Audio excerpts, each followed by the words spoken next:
everybody's here now. So let's go ahead and call this meeting to order. Here we go. This is a special board meeting of the Truckee-Donner Public Utility District. It's 4:02 on Monday, February 22nd, and this meeting is now in order. Shauna, could I get a roll call vote, please? Yes, thank you. Director Aguirre? Here. Director Bender? Here. Director Harris? Here. Vice President Laliotis? Here. President Finn? Here. Thank you. We're going to defer the pledge this afternoon. Mr. Wright, do we have any changes to the agenda? We have no changes this evening. Awesome. Thank you. Number 5, public comment. This is a time set aside for the public to address the board on any matter not on the agenda. Testimony related to any agendized matter should be addressed at the time that item is considered. Do we have any public comment this afternoon? I don't see any in the chat. No, Madam President. Thank you, Shauna. And director update. That brings us to item number 6. Do any directors have an update? Kim, I see that you have your hand up, please. I do, and it may take just a couple minutes. As the members of the board are aware, one of the primary platforms of my campaign for election to the board was transparency and open government. I continue to strive for that ideal following my recent election. In light of the letter that was recently provided to me by a departing employee of the district, a copy of which I provided to the board president for dissemination, I feel compelled to take steps to eliminate what I perceive are efforts to prevent me from having full access to information which I deem to be essential to the performance of my duties as an elected official. In this regard, I believe that a severance agreement and general release that I entered into with the district in December 2018 is being utilized as a means by which to deny me full and complete access to district information and to prevent me from shedding light on matters which heretofore have been kept from the public eye.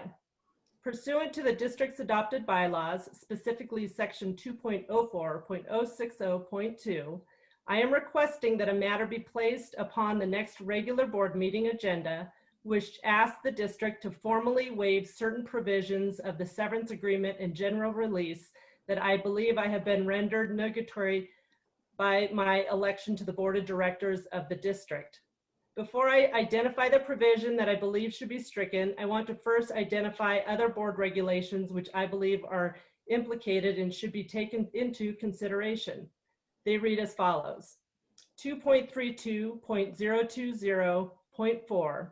It shall be the policy of the board of directors to refrain as individuals from discussing management problems with the personnel of the district. At the request of the general manager, the board of directors may confer with personnel at regular or special meetings of the board. Number 2.32.020.5. This in no way precludes any board member from talking with any district employee or requesting information from any district employee.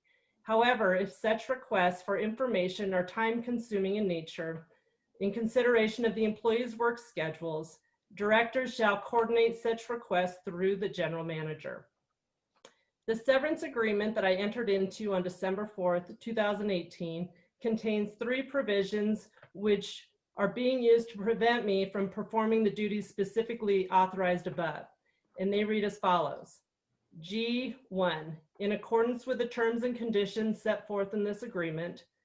B, Harris believes that she may discuss her employment and resignation from the district, but shall not review or discuss specifics of her resignation and departure from the district, except with the district's general manager or general counsel and Harris's legal, financial, personal, and professional advisors, and agrees to keep the terms of this agreement confidential.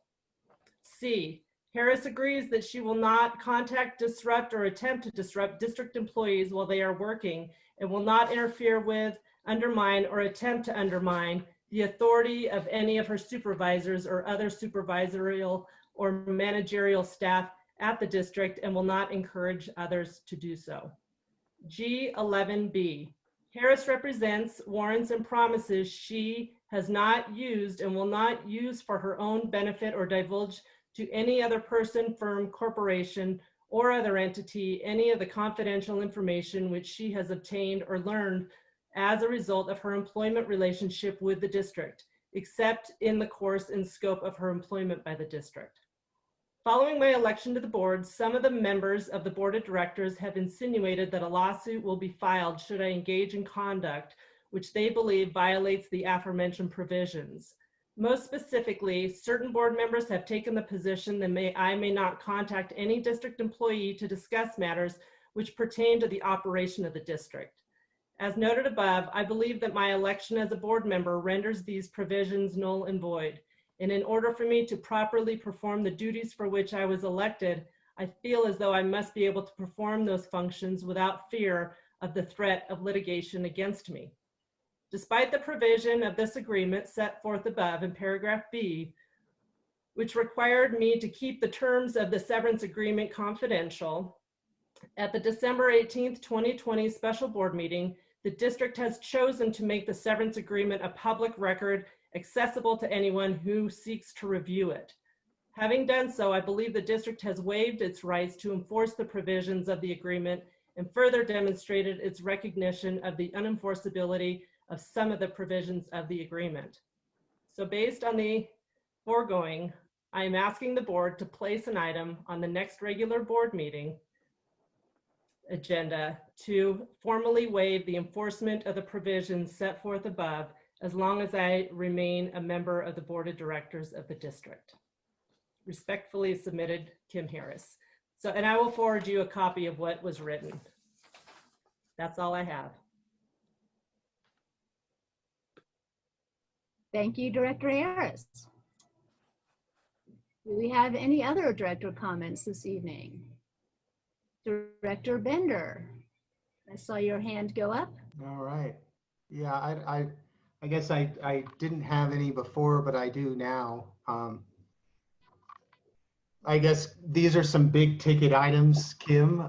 You received almost $70,000 in ratepayer money to comply with that agreement. So, you know, happy to keep talking about it. You received a lot of money to comply with that agreement. You admitted multiple times you violated it. And so we have, yeah, I guess we've got some stuff to talk about. You're asking, yeah, you got a lot of money from the district, from the ratepayers. So we have to figure it out. You're on the board now. You had that agreement before you ran. You knew what was involved. And we all need to work through that. So on what that end result looks like. So there it is. We got to just talk about it and be upfront. You know, these are the things that you want. And I just feel that it was a lot of money from the ratepayers, and being transparent is what we need to be.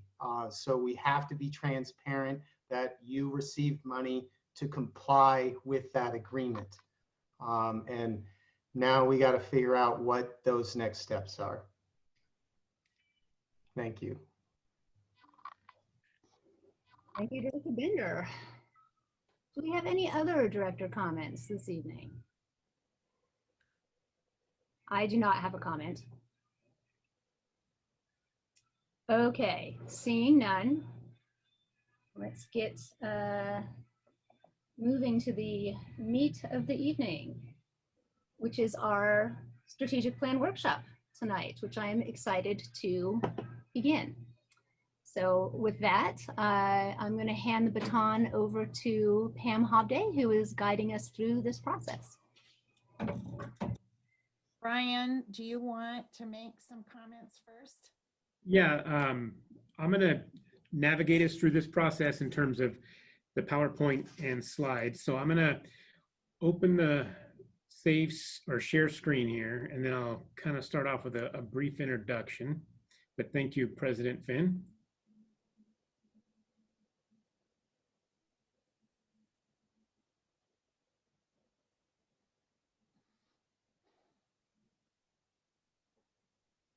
All right, can everyone, just a quick thumbs up, they can see this on the screen? All right, thank you. Move some things here so I can see my own screen. Okay, good evening, President Finn and members of the board. This is our workshop for the evening. This is Strategic Business Planning Workshop number 5. Can you believe it?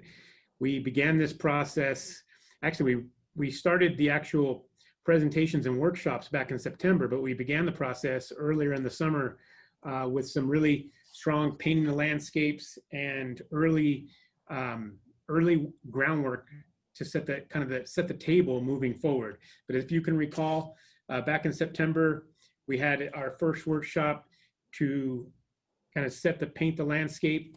We moved into some identifying of strategic levers and pillars. We strategized in our community workshop, our community engagement, community outreach, and the focus group development. In the last workshops, we reviewed the data out of that community outreach and really started to evaluate and prioritize initiatives. And this evening, with the assistance of Pamela Hurt Associates and Pam Hobday, we're going to work through continuing the work we did in nesting initiatives, goals, and projects. So Pam, would you like to begin? Yeah, let's go to the next slide if we could. Brian thank you for doing a great job of setting the stage. Tonight begins the expectation for the last 3 workshops. So just think about what I just said. After tonight, we just have 3 more meetings, and then the actual plan is delivered to you. It's your plan in May. And so we're rolling up our sleeves now with implementation, synthesis and implementation. And for you as a board, the things we're starting to do tonight will set the stage for how you see projects and initiatives being brought back to you under the strategic plan for the next 3 years. So your comments are really important. The process now is critical. And we're going to, as Brian said, first start by really understanding the definition of board initiatives versus capital projects for the organization and how they're used, how I recommend you use them in the future, how they're used across the state. And then we want to take, staff has spent time in taking the initiatives plus capital projects and nesting them under the goals. So putting them under the goals as recommendations to you, and we'll talk about those. Some you may think belong in other areas under different goals. Some you may just love there. And there are a lot of them, and they're not just capital projects that you haven't seen before.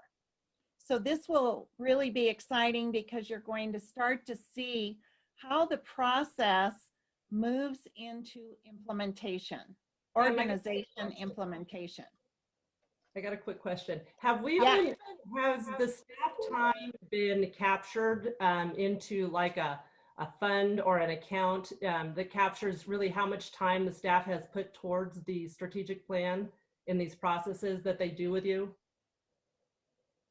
I have no idea. Brian? If I understand the question correctly, are we tracking staff time in our development of our strategic plan? Correct. We could go back as a staff and collect time spent through our time cards and tracking of staff time for projects that included the workshops, the overall complete staff doing their own painting the landscape, and our own internal meetings. So I need a little bit more direction as to how broad of a brush we want to paint on this, but we do track staff time on work complete. This was kind of a yes, no question. If you have been doing it on an ongoing basis, but it doesn't really sound like you have been. But if needed, you would backtrack and look at that. I'm not asking you to backtrack. I was just curious if you have been capturing those costs along the way. Something that a consulting firm, my consulting firm always does is we have an extensive scope of work and we update it as we go along. So I have every minute I've spent with the district on this project. Okay, thank you. So moving along, again, nesting initiatives as well as capital projects underneath each of the 5 goals. And then Mike Salmon has prepared a really cool, I just love this presentation, because we're starting to marry funding with projects. So he's going to talk about incremental drivers for the 22-23 budget, the operating expense, capital expenditures, and other opportunities for funding. And then after that, we're really going to take a much deeper dive looking at the initiatives and especially the way the community prioritized those initiatives. And then we're going to use those initiatives and give you an example of what's called a cash cow model. And I think some of you from the ad hoc committee from last year are familiar with this, but it's a really cool tool. And I'm going to explain, and Brian and I are going to walk you through this. And then the last thing we hope to have time to cover is the introduction of the ESG, or environmental social governance model, that is being introduced with major corporations, cities, utilities across the state. Okay, so let's launch, Brian.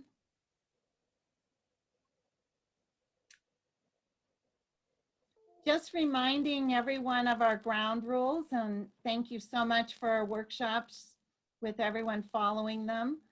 We always have mutual respect. We active listen. We don't interrupt. We really try to think strategically at a higher level with no wrong answers. And we're really good at collaboration, so we want to continue that tonight. Next slide, Brian.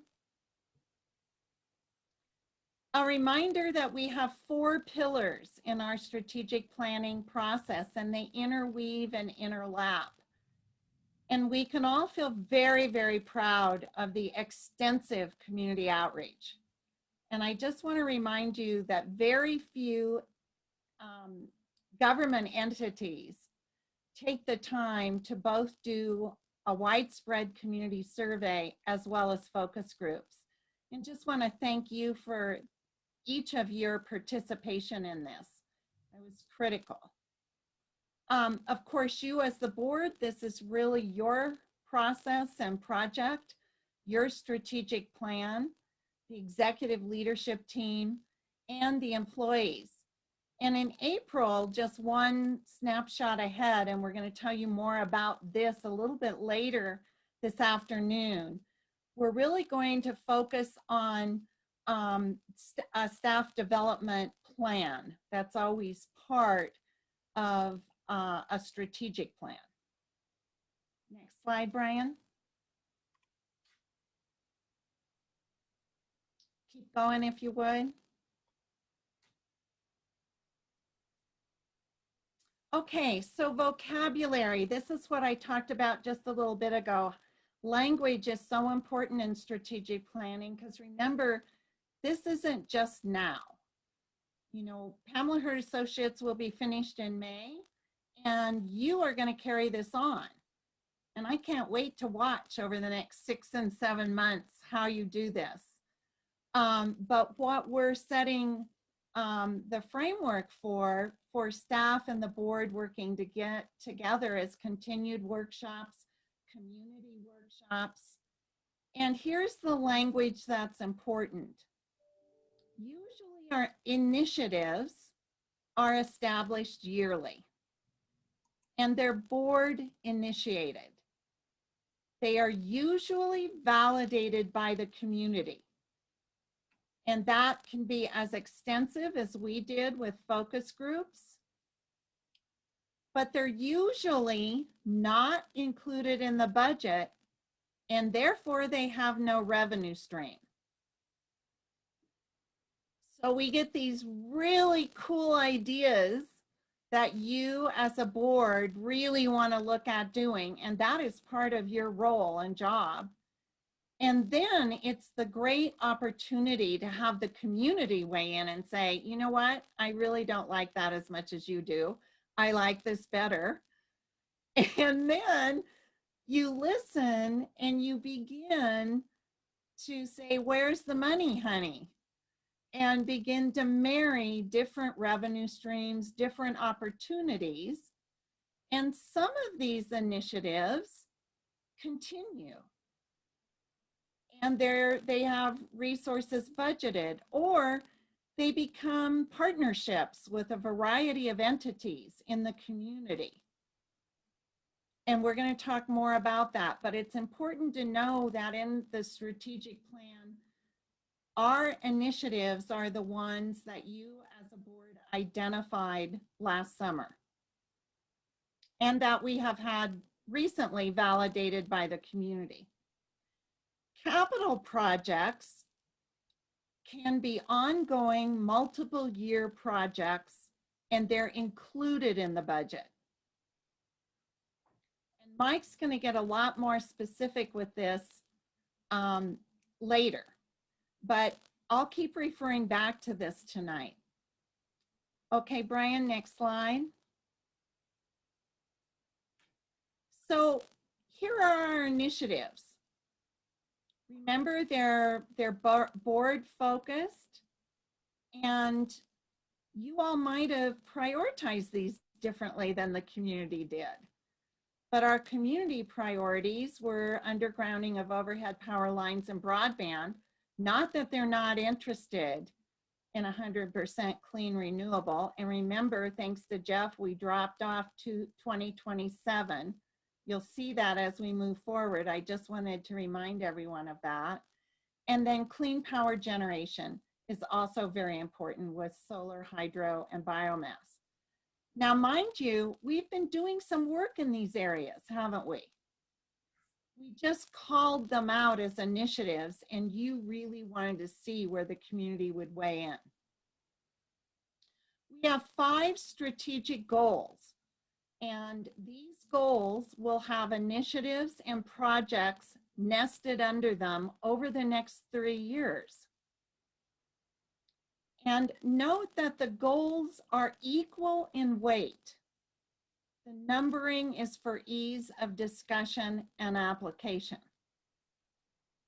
So our goals: manage for financial stability and resiliency, environmental stewardship, create a sustainable, resilient environment for all of our communities, engage with our customers and communities in a welcoming and transparent way to identify opportunities, and take the best of private sector thinking to modernize utility and add value to our communities.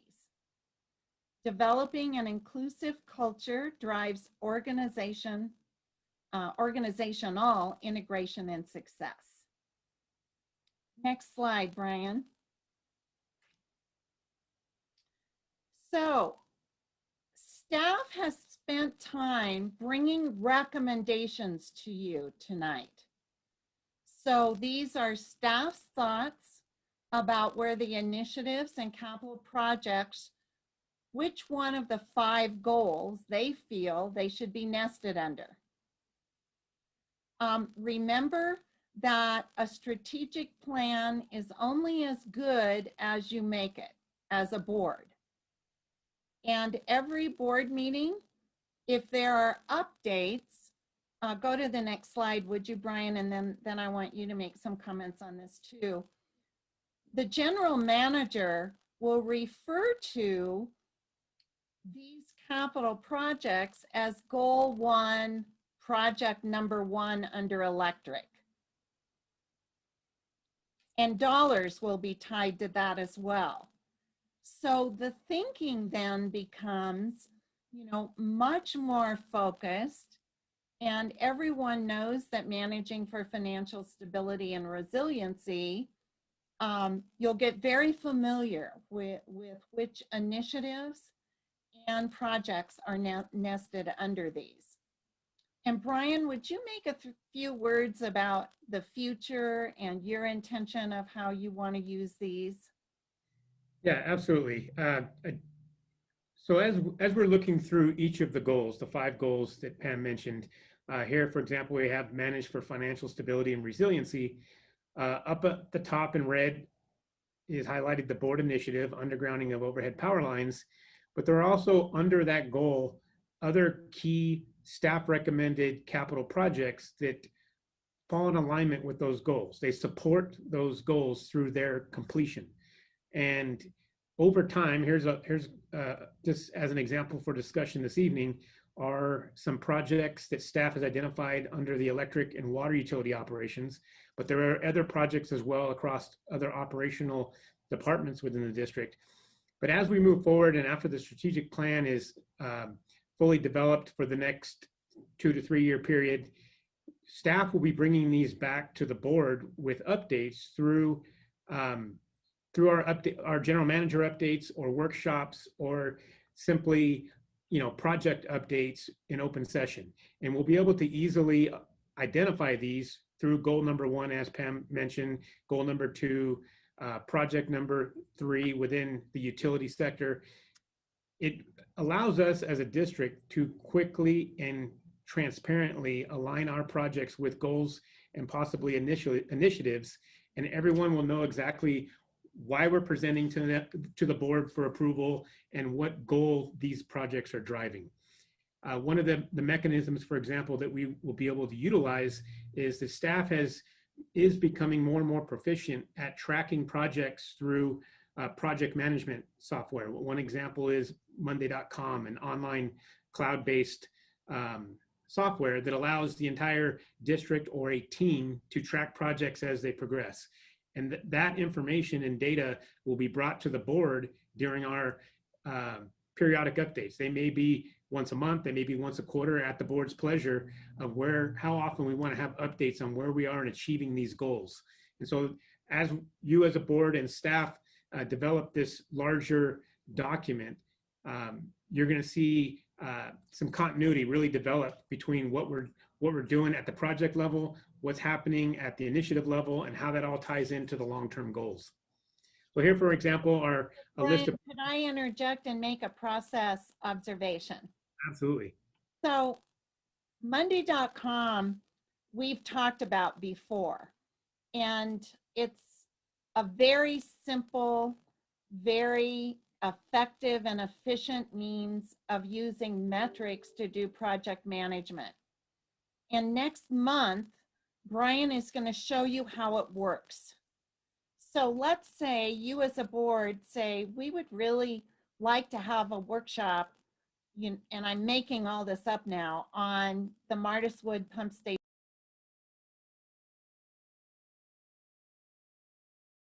Of exploring a project and actually building a partnership was the fuel station with the town of Truckee and the fire protection district. We're in the pilot version of that project, but it was an exploration of opportunities out there that we believe are examples of goal number 3. Other projects here listed under education of the community, staff is really excited about, and we look forward to nesting these under different goals in the future and presenting them in future open sessions. And you'll find these are staff recommendations. Some of them we might decide through the strategic planning process are more appropriately or better utilized or better placed under a different goal. One of the bottom bullet there, water greenhouse gas inventory reduction. There's obviously some really strong partnership opportunities out there, but one could also argue it could be easily nestled under the environmental stewardship. And so sometimes we might see projects that, it's a little bit difficult to identify which goal they actually should be under, but through that evaluation, we can get there.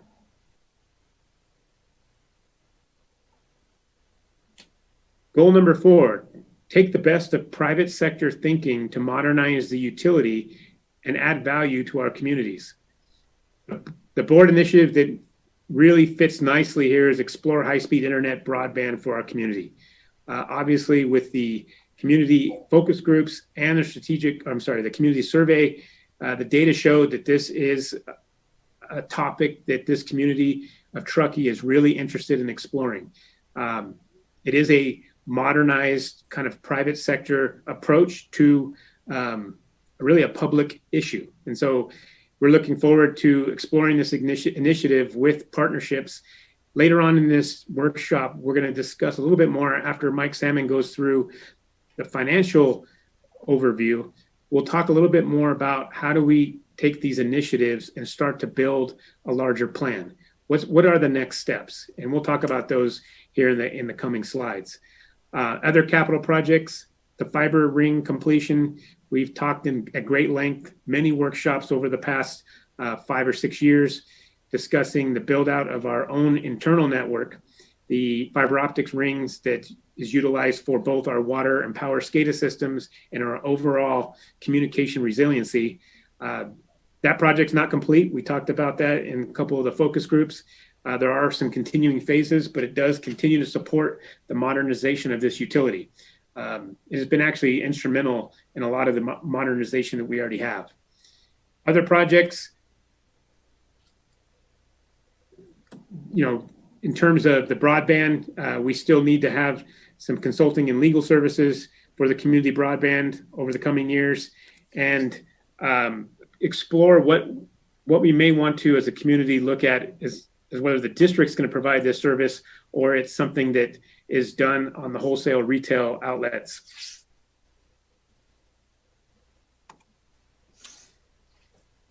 Goal number 5, developing an inclusive culture drives organizational integration and success. So we all know that culture eats strategy and economics for lunch every single day. Culture is the most important thing in today's organizations that can be focused on. And as I said earlier, we will really emphasize our workshop in April on this cultural initiative. Not only is it a major goal, but what we're going to be doing is we're going to take all of the values, the list of each value, and Brian and staff will be facilitating the ELT, and HR will be facilitating lots of employee meetings where they're going to say, what are the behaviors that they want to see with each of these values? So safety, what does that really look like? What are the behaviors? It's a little bit easier one for all employees to talk about. Then they'll be prioritized. Integrity, for example, that's always a little bit harder. We certainly talked about integrity a lot in the ad hoc committee last year under our cultural values. But we want to hear what employees want with behavior out of integrity. And so that's going to be started in the next few weeks. And that presentation, I think, will be really interesting for everyone to hear. What are those exact behaviors that employees want to see us aspire to? And then how does that happen? And what's important with cultural development is that employees buy in and they feel it's their own.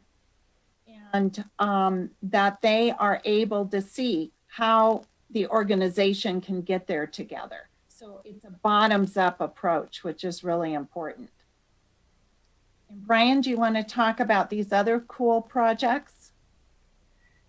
Yeah, under goal number 5, really we started setting the stage on this early last summer or midsummer when we began to have all hands or departmental meetings. We were already considering COVID, so we had to really kind of break things up into sections, but on what we returned painting the landscape and kind of identifying, developing what the PUD looked like in the future as both a workplace and a public agency of our community.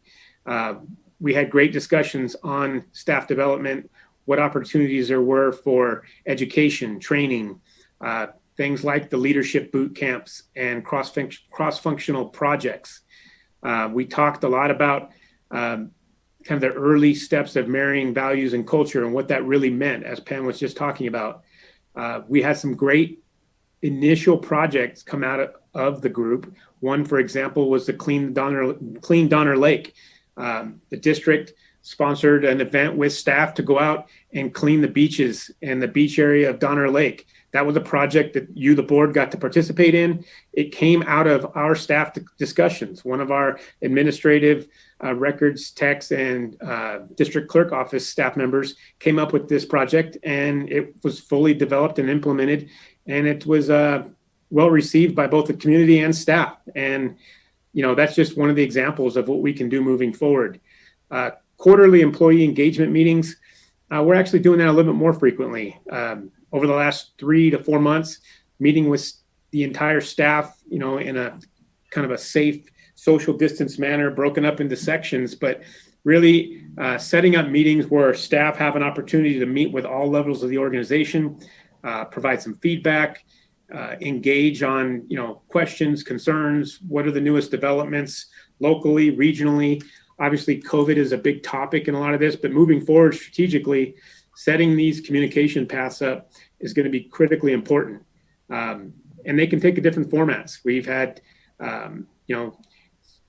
scheduled meetings, and we had kind of, come as you will, as you can, as your schedule allows. And let's just have kind of informal discussions and start talking about what the next steps are here. Annual employee cultural surveys, something that we'll really get into staff development in the coming months and where that fits in terms of our overall strategic planning process. And then recognizing successes. I mentioned to the board, we have some recognitions of excellence here from the district. We're looking forward in March to presenting those, but that's really driven by staff culture, that excellence out in the field, the work product, the safety product, the customer service, engineering, accounting, all of that really ties back to the district's ability to come back and recognize and take acknowledgement of these larger successes. So in terms of staff development, we're really looking forward to goal number 5. And this is already, kind of boots on the ground, hit the ground running with this as we move forward. Any questions on this slide?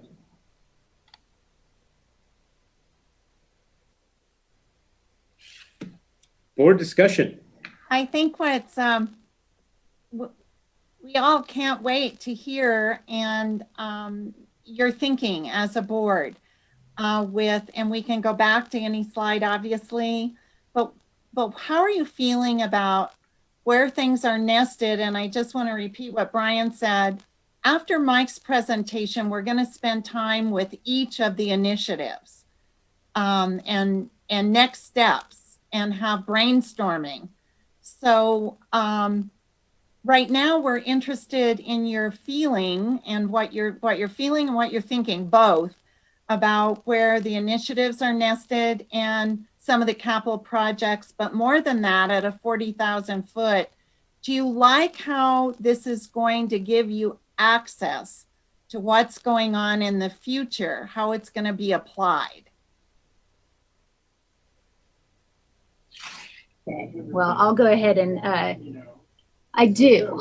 I think it's very important for us to be able to connect the dots between our capital projects and our initiatives. I think the more clear we can make those things to the board, the better off we're going to be. Just it goes back to communication and how to communicate effectively, which is, as we know, an ongoing struggle. I have a couple of questions, though, about things like, we're choosing goals to nest our initiatives under, or vice versa. Does it have to be just one? Like Brian brought up, that the reducing the greenhouse gases in our water program easily fits under two different goals: environmental stewardship and engaging with our customers in the community. Is there any reason that they can't go under both of those, or is it process-wise there a reason to really, this is where it slots? So that's a really important question, Krista. It's a matter of expediency and efficiency for staff. So the more complicated you make where things are nested, then when you roll out projects, you can say it's under goal 1 and 3, for example, but then you have to use metrics to show what are you doing under goal number 2, let's say 3 and 1. It makes it a little bit more cumbersome for staff. It's not impossible, and it's definitely, because the initiatives are so important to the board because they're yours, you could play around with it. My professional recommendation is to start one place, and then once these initiatives, and as we go farther on tonight, once you start rolling these initiatives out into project plans and we get money or some funding or partnerships, then the entire partnership, or let's say you have a task force that you develop, they may recommend it move. And then you just move it to be under another goal. Okay, yeah, because I think that money question is a good one. When you're talking about grants and partnerships, it has to be slotting under the thing that'll get you that money, even though it fits multiple of our And why a question, Krista, is so important is that this, it used to be that strategic plans were written and were put on a shelf and no one used them. This has to be highly iterative. And you have to feel like, for example, let's say you have a bright idea next year as a board, a really amazing idea, and the community loves it, and you get partners, but there's no way you can fund it. So that's probably going to fall off into the realm of a sandbox somewhere or elf on the shelf. You're going to bring it back as soon as it has some legs. A good example for this, President Finn, is I brought this slide up, was the undergrounding of overhead power lines. This is an initiative at the moment, and really until we define as a district or maybe as a community what the scope of work is and what the overall final goal is of the initiative, that's when it becomes more easily aligned with the goals here at the district. Right now, it could be framed as a fire mitigation tool, or it could be framed as an environmental stewardship tool, or it might be just purely resiliency of our power service delivery. Once we start defining what that scope of work is, we can more easily, like Pam said, we may move these, they may migrate to a different goal because they're more appropriately nested there.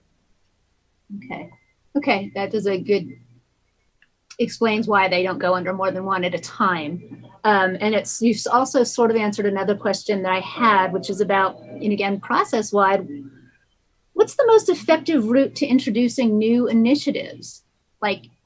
Is this just something, the ones that we're dealing with now, we went through a very deep process on, and we did the brainstorming and we agreed on them, and then we introduced them to the community.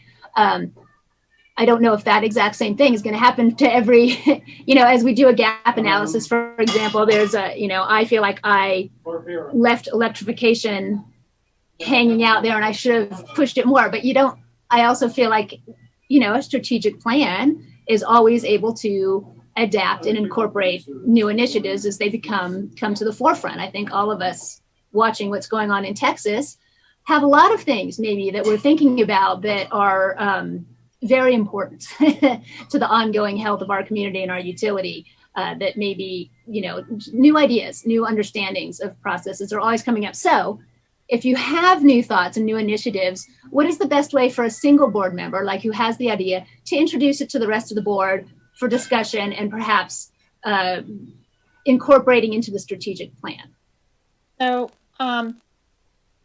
it's evolving to be the same with in government as it is in the private sector. The private sector has, with their for-profit boards, 3 times a year initiative brainstorming. Government usually has twice a year.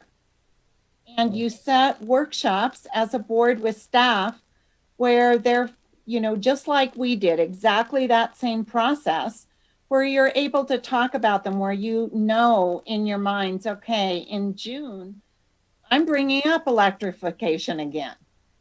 But that being said, what Mike's going to share with you is, remember, initiatives have no funding attached to them.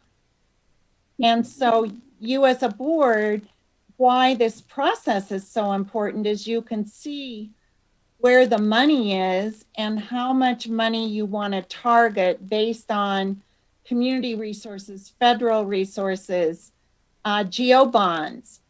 And so more isn't necessarily better, but you should schedule those.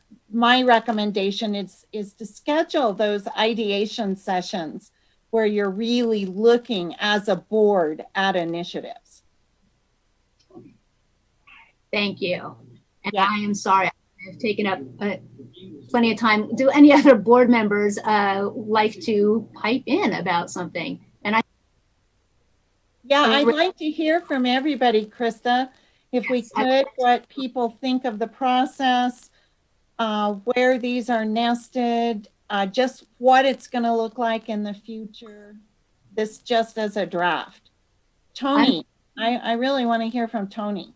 You read my mind. So, I've been through this process, and one of the things that we can make this as hard or as simple as we want. But one of the things we did in Tahoe City was, we worked hard as a group to get to identifying our strategic goals. And then after that, the way we kind of looked at it was we used those to shape our thinking as staff, to bring back projects, proposals, ideas to the board. And while we didn't go into great detail with each project as to how it related to a strategic goal, we simply stated what strategic goal it supported. And it was a simple way to remind everyone that we have these goals, to keep the board abreast of, how we're implementing our operations, our projects, all things like that around strategic goals. But what it serves as a constant test of the goals. And at some point, 3 or 4 or 5 years down the line, you realize maybe it's time to revisit or refresh, or you've learned through the years of how to or you've sort of exhausted that goal, and it's time to move on. So I think we are at an early stage. Nesting of projects is this is the first attempt. Let's not get too stuck on where everything is and how everything's working, because this is a very dynamic process at this point in time. And we should be flexible enough right now to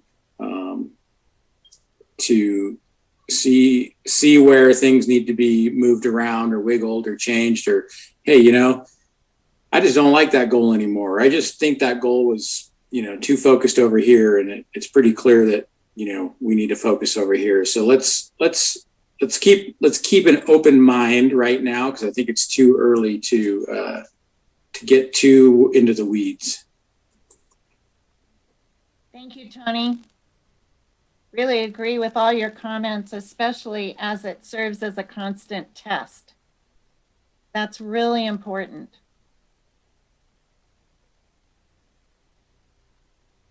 Jeff Bender, what are you thinking about this?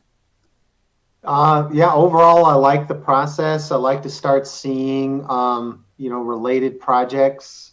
I'm just already making notes of some, other projects, initiatives. Well, I guess not another initiative, but projects that I've seen in town, like the town of Truckee, West River Street. They're doing that. They're starting the community outreach on that, and on all the plans I noticed undergrounding electrical. So there it is. So I think we have other agencies within the community already kind of identifying some projects for us to work together with the town on, specifically that one. So I like the process.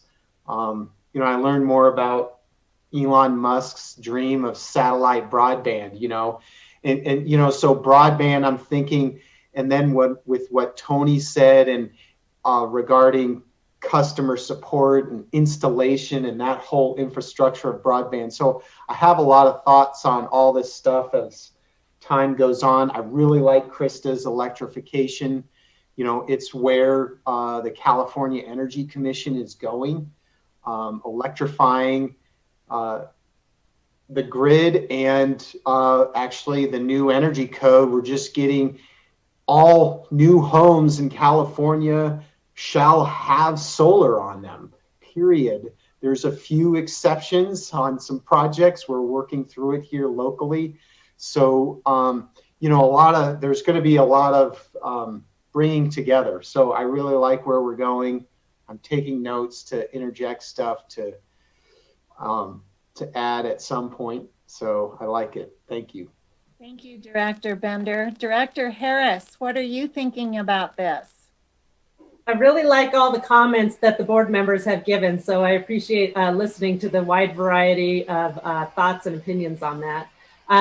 My big thing will be going back to business plans. And, if we're looking at any of these initiatives to,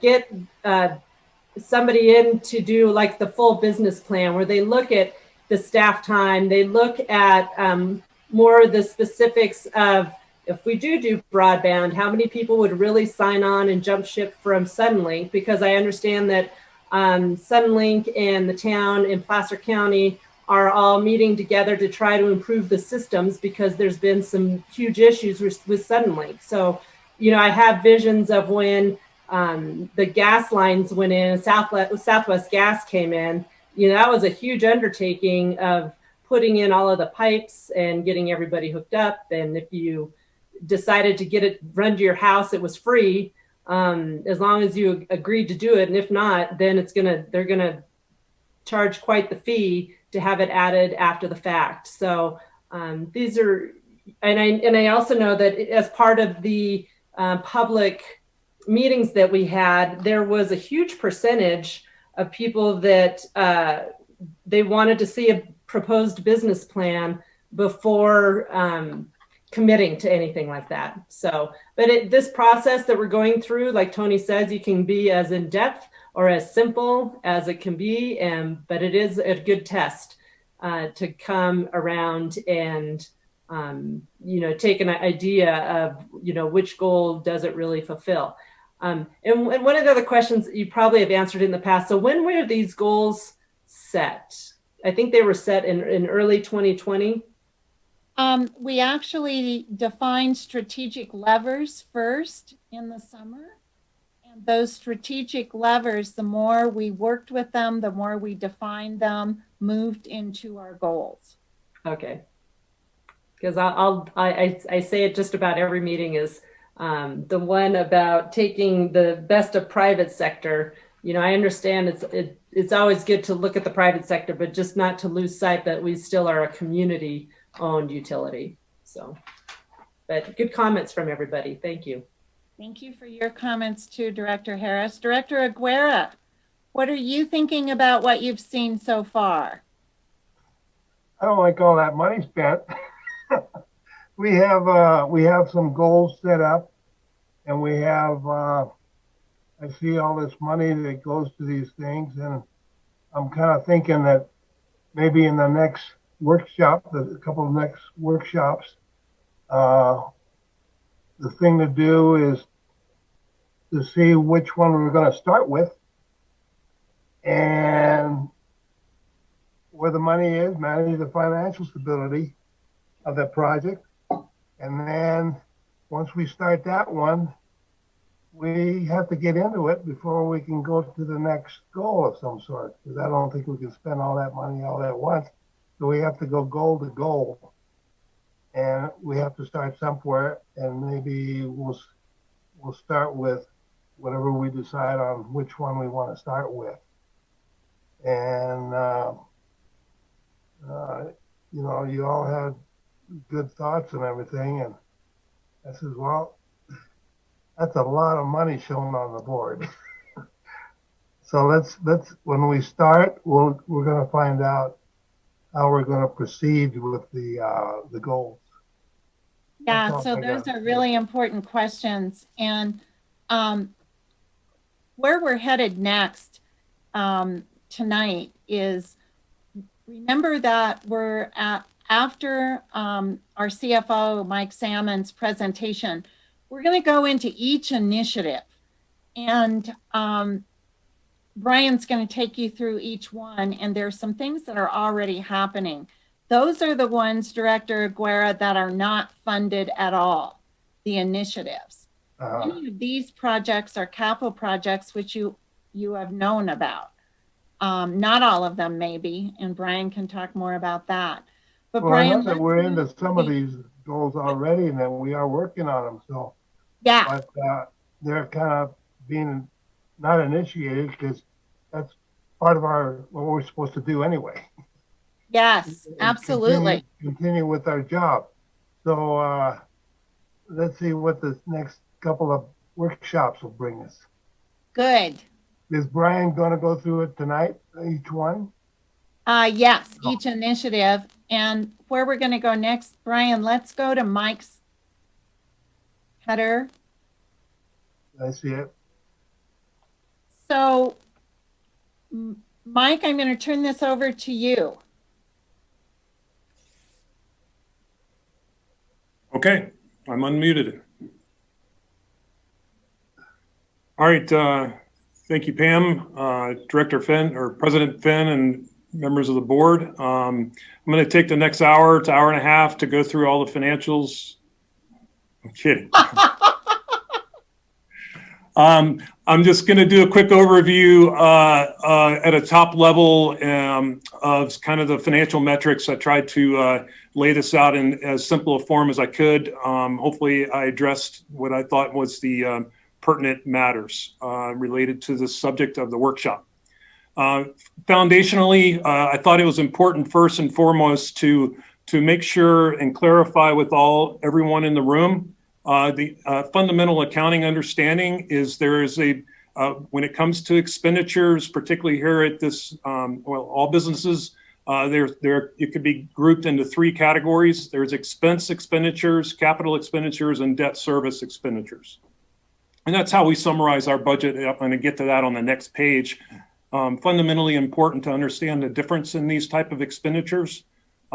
Expenses typically only benefit the period that they're incurred in, basically a year or the month that they're incurred in, those type things. It's payroll, it's your vendor expenses, your purchase power, supplies, parts, R&M, repair and maintenance. Capital expenditures, it's actually defined in your district code, has a useful life of at least 2 years at a minimum cost of $10,000. It needs to be an asset. The capital is often in many businesses segregated into two types of capital. There's sustaining or maintenance capital, which I'm going to get into here in a few minutes. And that's just to keep the doors open and keep your business flowing, your cash cow still flowing, your water and electric still flowing. And then there's expansion capital, which is where you're getting into new business, new territories, new ventures, those type of things. There's also debt service expenditures to pay down bond payments of principal and interest. All right. So summarizing, just to refresh everyone of where the district's expenditures lie. Currently, this is the 2021 budget on one page, summarized at the top in dollar amounts, and then horizontal and vertical mixes at the bottom. You'll see that your electric is more than double, right at double the water as far as annual budget amounts. The capital investment, your net capital investment, is actually larger on the water side. It's about 20% larger than electric, or electric's 80% of the size of water from a fixed asset capitalization standpoint. But annual budget is much larger on the electric side.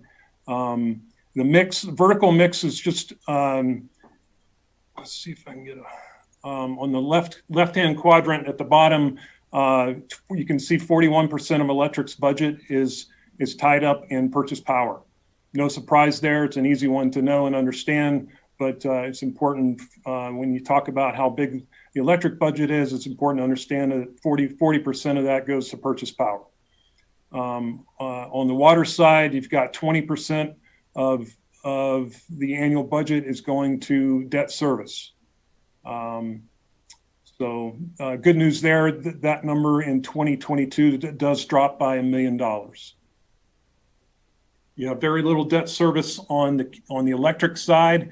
That $643 in debt service, $643,000 is electric's portion of the CalPERS side fund debt that the district took on quite a few years ago, and I believe it terms out in about a year and a half. So that's the budget for the PUD as a whole. And then I dove down a little deeper, wanted to dive down just a little deeper on the budget for electric, the initiatives themselves that we've been talking about today, not the goals, but the initiatives that are within the goals primarily fall on the side of electric. And so I just wanted to present a little bit of information here regarding the electric budget. And on the left-hand side is kind of the balanced budgets that's shown presented annually. It's part of the budget process. It's been done that way for years. It will continue. I might put some of my own flavor on it, but this is the balanced budget on the left. You have operating revenues of 28 million, the purchase power we discussed earlier, expenses, which is mainly payroll and vendors, nets to 3.9 million in operating revenue, or I'm sorry, net revenue operating less expenses. So almost 4 million net. Then you have other outflows and other inflows, which are detailed on the right. And so these are the other pieces of the puzzle that net to zero. And it's important, oops. Thanks, Pam, or whoever's driving, I'm not sure. So on the other outflows side, there's 7.6 million coming off of that net of 3.9 million. Majority of that is capital expenditures. There's also, so those are projects, and then there's funding of vehicle reserve and capital reserve that was budgeted for 2021. And then the debt service that I mentioned earlier totals to a total outflow of 7.6. And then inflows of cash are the budget anticipates using 1.4 million of AB 32 reserve funds, which is consistent with previous periods. There's use of vehicle reserves and use of capital reserves. The blue numbers there are important to understand because beyond the net operating results, the outflow net for reserves in electric is a negative 1.7 million, which is the sum of those blue figures in inverse. So the budget for 2021, while balanced, is drawing down on reserves for 2021. So you didn't build up your capital reserves in 2021. based on budget at a budget level. The same thing happened in budget 2020 as well, 1.6 million. Moving on. So another way to look at electric's financials summary was the net of operating revenues less operating expenses and purchase power was 3.9 million. And you pay down what debt service there is, and then you not look at the cash flow things that were on the previous page. You just talk about, okay, what does depreciation expense look like? Because that's your is a financial accounting. I know it's a term that's ignored by a lot of people, but it does quantify the depreciation of your fixed assets over time. And so the electric division's depreciation is approximately $3 million a year currently. And so if you look at that on an income statement perspective, you don't have much cash left over after just covering the depreciation of your assets. I also looked at a ratio. One of the things in the investor-owned utility perspectives is looking at the capital expenditures. I should preface this with the utility industry is known to be a capital-intensive business, right? We spend a lot of money on some big dollar projects to serve our customers. And so there's a fair amount of research out there about capital expenditures as a ratio to depreciation expense. And so a couple of articles that I found, and one in particular gave very specific examples of companies, and it's, each company can vary greatly depending on the specifics of the nature of their business, but the average was an average of CapEx of 2.0 to depreciation. And so 2 to 1. And so if our depreciation is 3 million, that would mean in these typical averages, we'd be spending 6 million. We're averaging closer to 4. And we don't have a lot of excess funds to contribute to capital expenditures currently. So it's just another perspective on the status of your electric utility and division, that it's cash flow wise doing fine, but you need to continually reinvest at a minimum level at your depreciation level, which is 3 million, just to keep up with things wearing down and breaking down, wear and tear.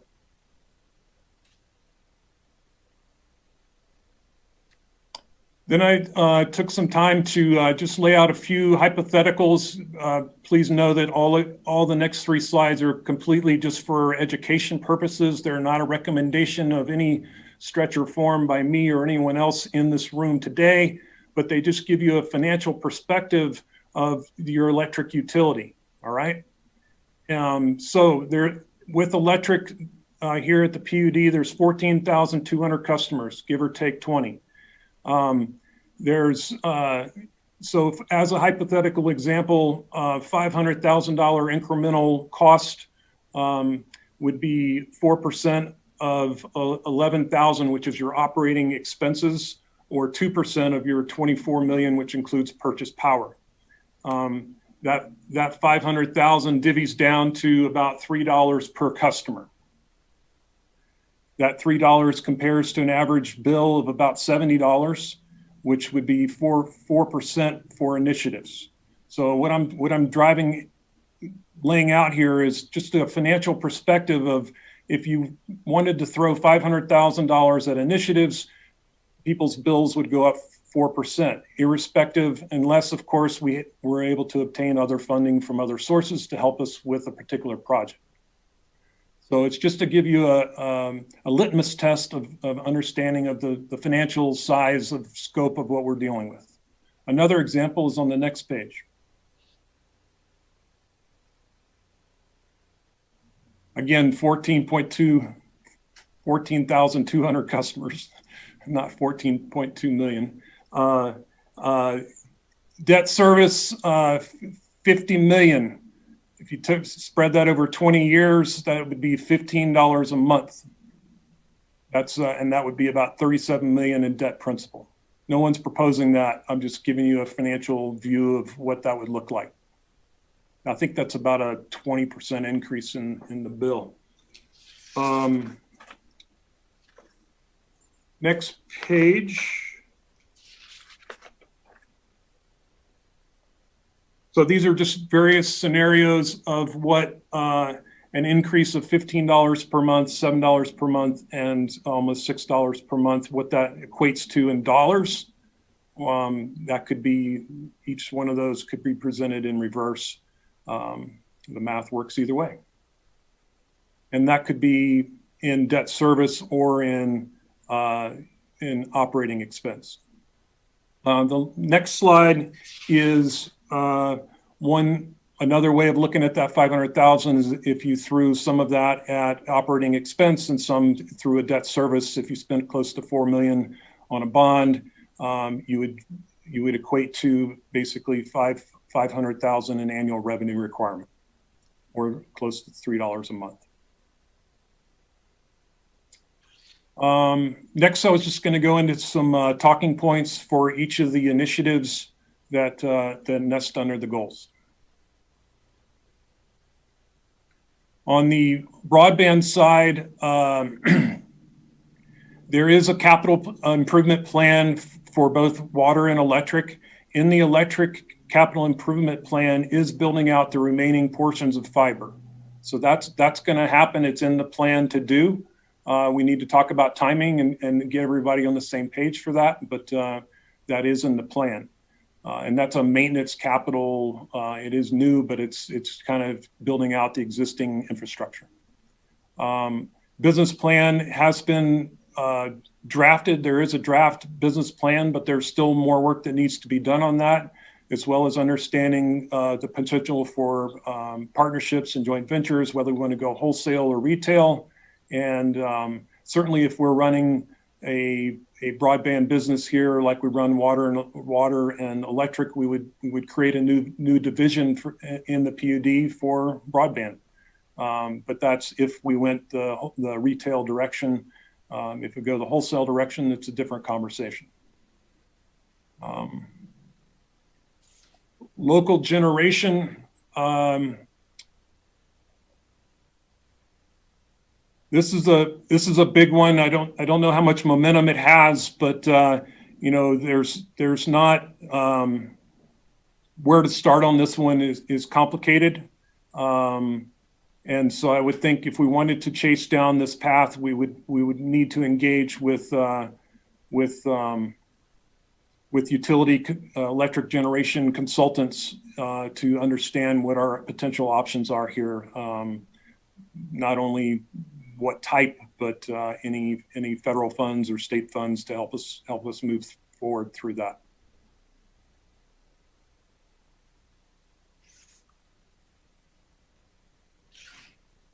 100% renewables. I mentioned earlier purchase power budgets right at 13 million. If we increase, if the cost of heading toward more renewables increased your power bills by 5%, that's $45 per customer or $3.80 a month. There is a green rate that's being worked on now that kind of ties into this a little bit. So there are other things, but I just wanted to remind everyone that purchase power in and of itself is an operating expense, so it hits the bottom line. Certainly the cost of renewables is coming down until now. Not sure what's going to happen after this Texas thing, but we'll see. But as it continues to come down, the potential becomes greater. Mike, I just wanted to add one thing. On the previous slide, sorry, I went back too many.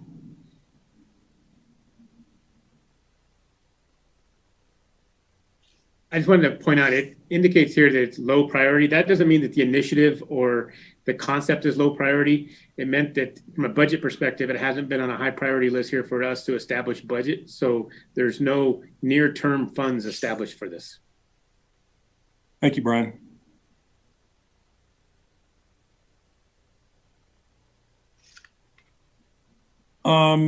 Let's see, undergrounding power power lines.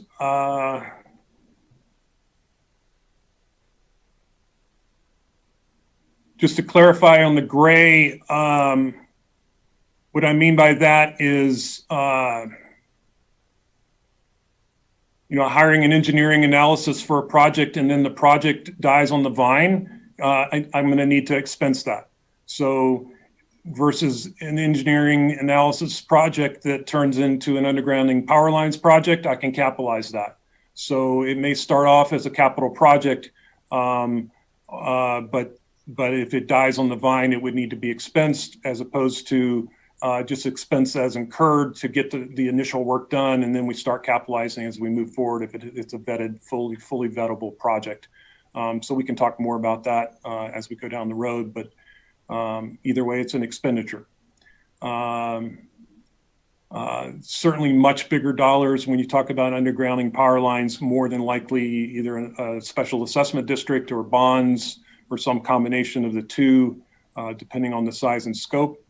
And let's see, evaluating utility vegetation management, also known as wildfire defensible space, and those cost benefit options and what happens to that cost when you underground utilities. Does it change? Does it move? Does it go up, go down, go away? Let's see. I'm not sure why I put a biomass comment in there. Let's see, and federal state grants, certainly potential there that needs to be researched and bird dogged as far as potential federal or state funds or local funds, regional funds for wildfire defensible space and the continued regulatory requirements, which are important and should be done, but is certainly very important to our community and the district. So I tried to move quick, relatively quick. Hopefully that was educational to some extent, and got the strategic plan thought process moving forward. Questions? Thanks so much. Questions from the board?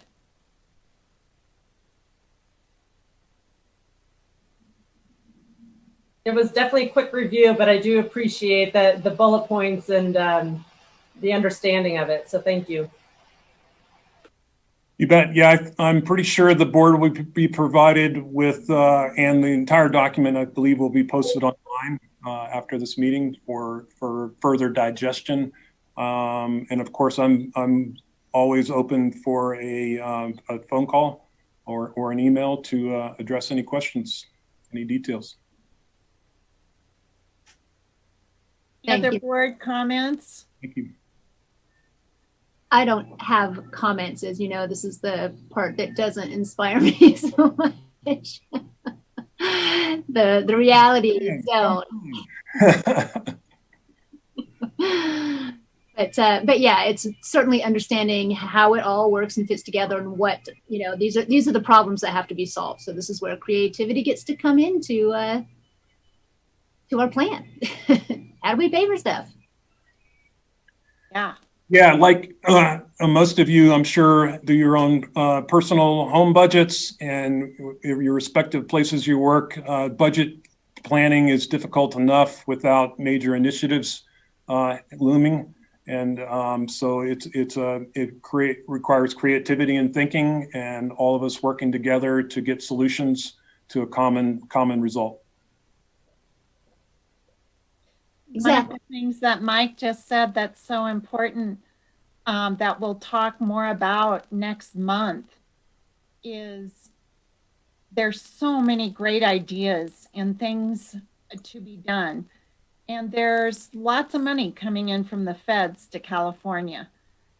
How, when you prioritize where we go next, is looking at these individual initiatives. And as you said, President Finn, how we can be creative, and yet with Mike's help, really understanding your own budget and the future of it. So President Finn, before we go into all the initiatives, because we want to have lively discussion, would you like to take a break? I would. I was going to suggest exactly that. I think we should take 5 or 10 minutes and come back. I'm seeing Jeff, excuse me, Director Bender holding up his hands for 10 minutes. And 10 fingers. Is fine. I think we'll take a 10-minute break and be back here at 5:37. Very good. Everybody go. We'll see you in 10.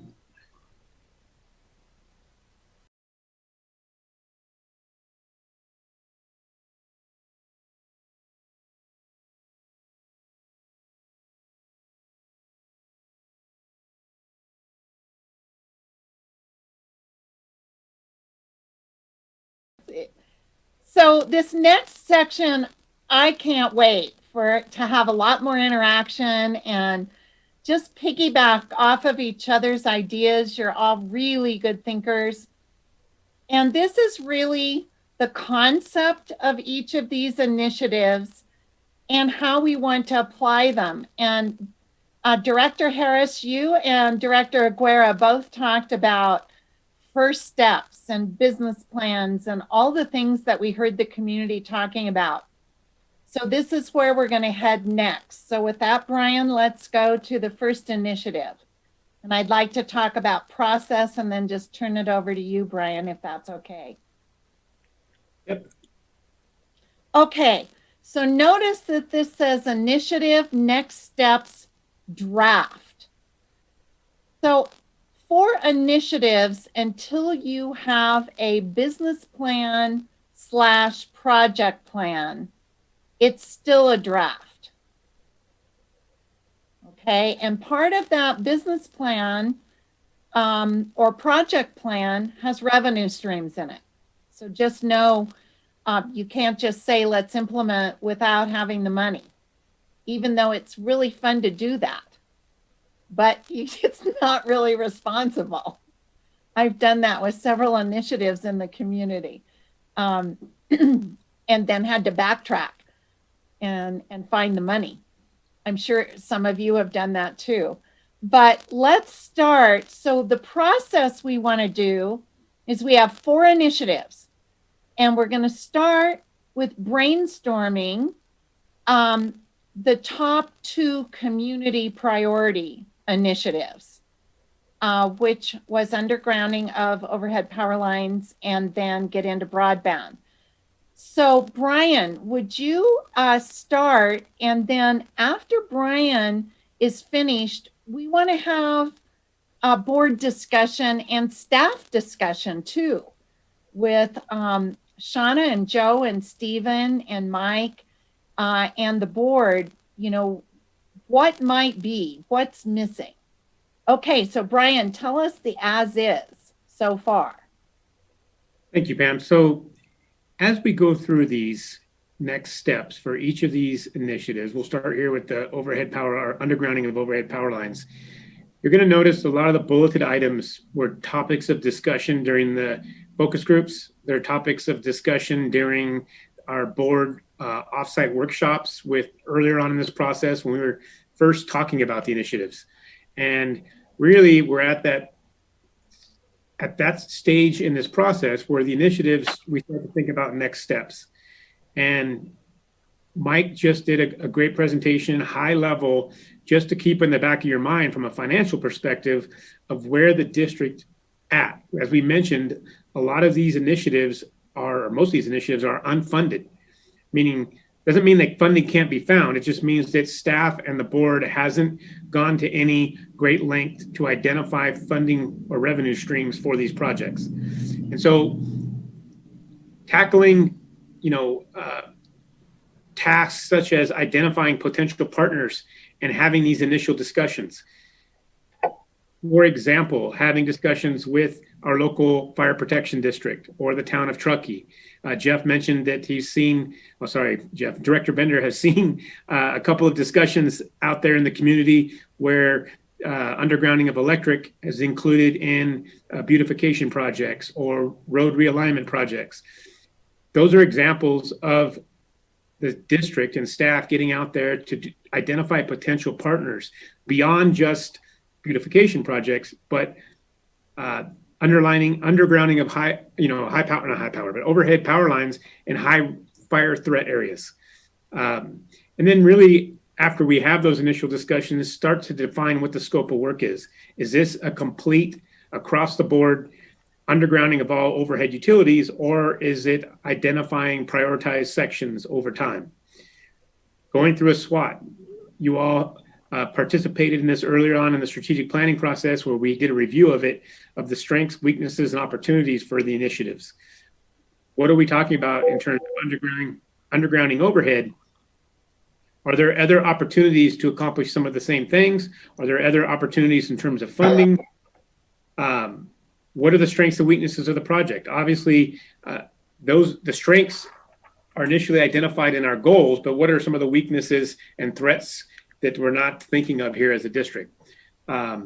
Mike talked about funding, updated cost analysis, creative cost analysis. So the term including non-traditional funding streams, really looking outside the box on this, going back to Mike's presentation, that our current capital expenditures are through our budgeting process already allocated. So what other funding streams do we have to accomplish these initiatives? Regulatory review. Think, in terms of state of California, regionally, just operationally, what are some of the things that the district hasn't identified yet in terms of these larger initiatives? And then getting back to the public workshops. Once we collect this information,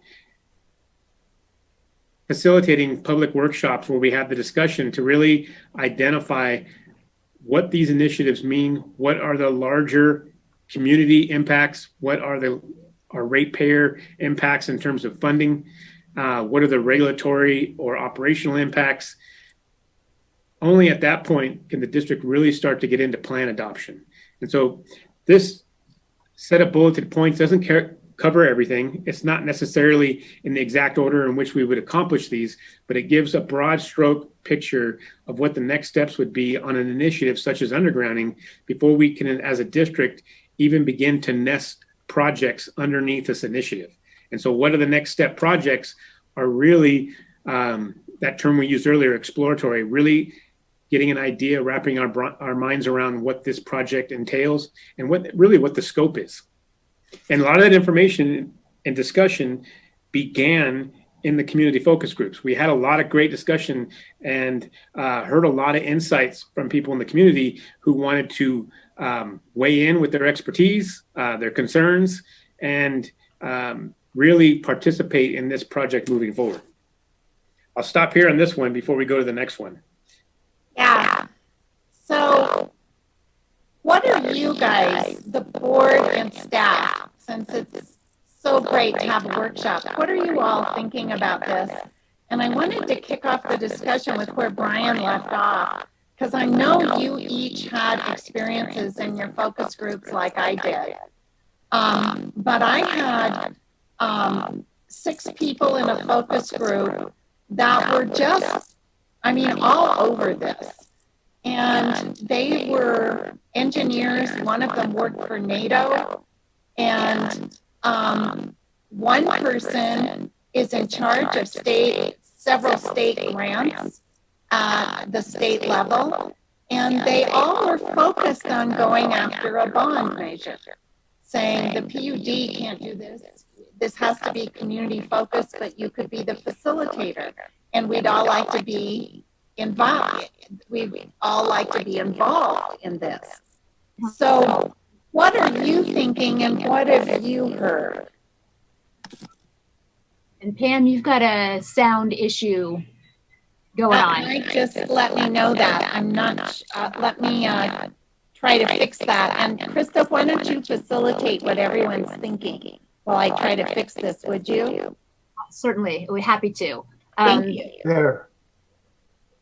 Let's start with, I'm just going to go down the directors who are as presented on my screen. So that means Director Bender, do you have any thoughts? Are we missing anything in this group of points? And does it seem thorough and like it makes sense? Yeah, it makes sense, and it triggered, I guess it's doing what it's triggering thoughts of mine, just taking notes here, um, with the defining the scope of work when Brian was talking about that, kind of also part of defining the scope of work. You mentioned town of Truckee and of course the fire district. Where are the problem areas? Where are the areas within the district's electric equipment, the weakest areas? And just kind of do, I guess that's your gap analysis. Where do we need to invest the money? Where does it overlap with where a lot of capital investment needs to go to improve the system, and then overlapping that with the fire district, where the problem areas are and where they're mostly concerned.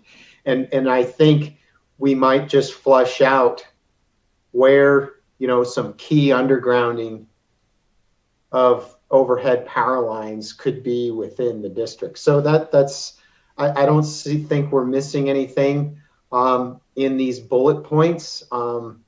It's doing its job and creating thought. So those are my thoughts and on how we really can define that scope of work. So I was, getting a little excited about, we could really focus in on these key areas. That's really cool. Krista, President Finn, can you hear me better now? Yes, there's no I noise. see. Director Harris, you can hear me okay? Okay, thank you.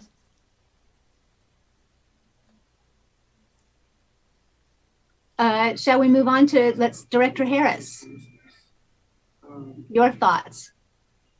Thanks. When I was working at Tahoe Donner back in the day, there was discussion and a study, and they actually did do a study in 2006 on undergrounding utilities up in Tahoe Donner.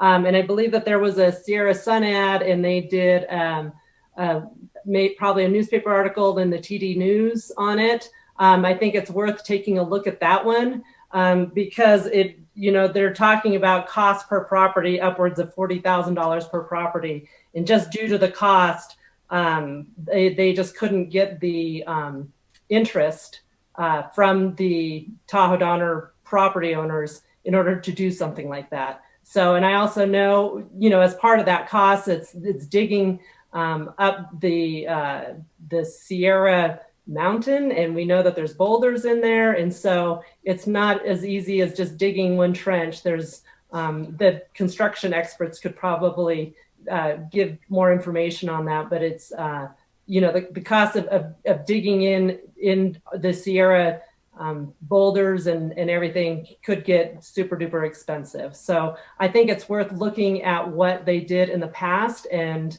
learning from what people said. And I always like to look to see, we don't have to do all the work ourselves when there's already a group that has started it. We can always take a look and kind of dust off that study or find out who did the study and consider them as one of the vendors to come in and do the analysis.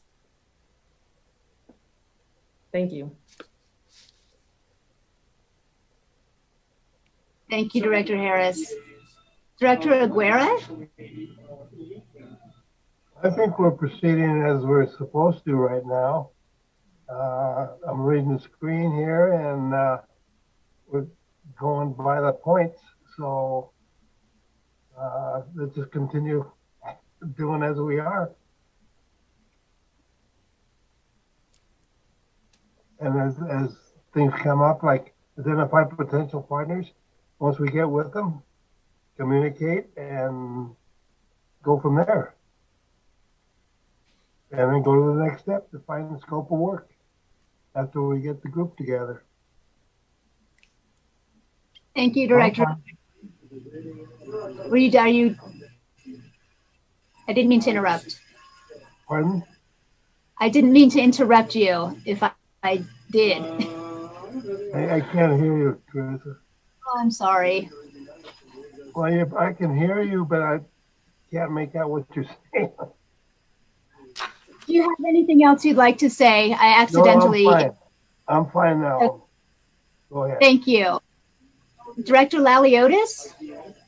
Where are you? Sure. No, I appreciate all the comments. I agree. In 2006, there was not a lot of interest based on the numbers from Todd Honor, but 16 years later, 15 years later, and many wildfires later, I think it is definitely a new thought process in why we would underground. I think back then undergrounding was twofold, primarily aesthetics and perhaps some reliability. But I think we have a whole new dynamic now, and it does warrant taking into account what's happened in the past and bringing in all of our new ideas and reasons. But essentially what we're looking at is a master plan process that is focused on overhead power lines.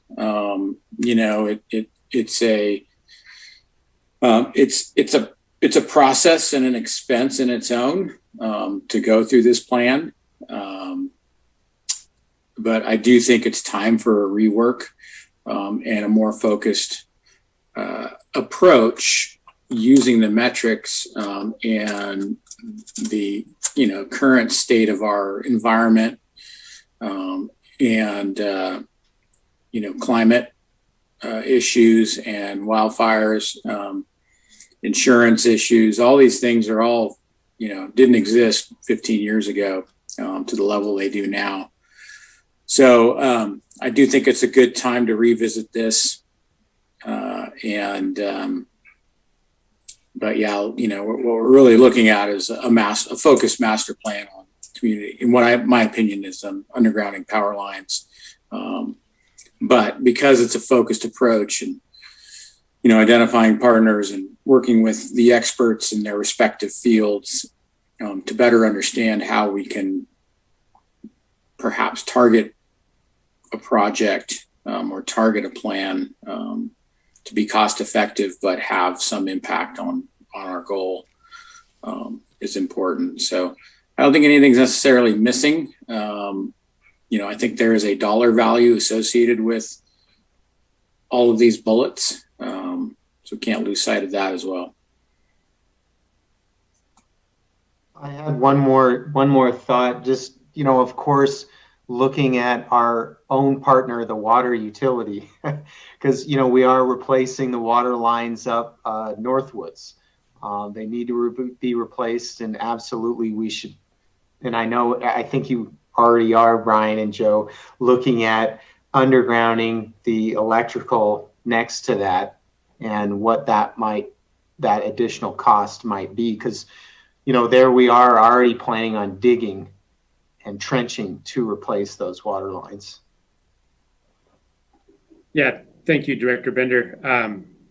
The old paradigm of water and power staying as far apart from each other underground has shifted with the new metrics. But anytime we're digging in the ground, these considerations are at the forefront: communication, electric, and water, and then potentially anything else. Joe Horvath, what are you thinking?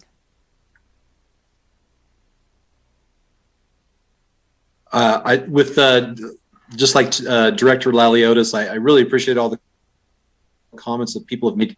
I think this is pretty comprehensive in a focused way of what we can accomplish through different avenues. I think this is a really great list. We can have a lot to chew on and move forward with on all these different items. So I think it's pretty comprehensive. I look forward to trying to come up with some creative ways that we could accomplish what the community wants, what the board directs toward undergrounding. So I'm encouraged. Stephen Poncelet. Thank you. And again, I'll echo, I really appreciate the comments and the depth of thought. One of the things that sticks with me is I think this one finished so high because people are concerned about catastrophic wildfire.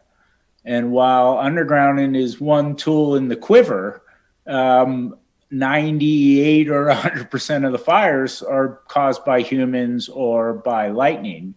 And so in the extreme, you could underground the community and it could still burn down if you don't address defensible space, fuels reduction, and a holistic approach to healthy forests and a healthy community. So I think the district should absolutely play a lead here.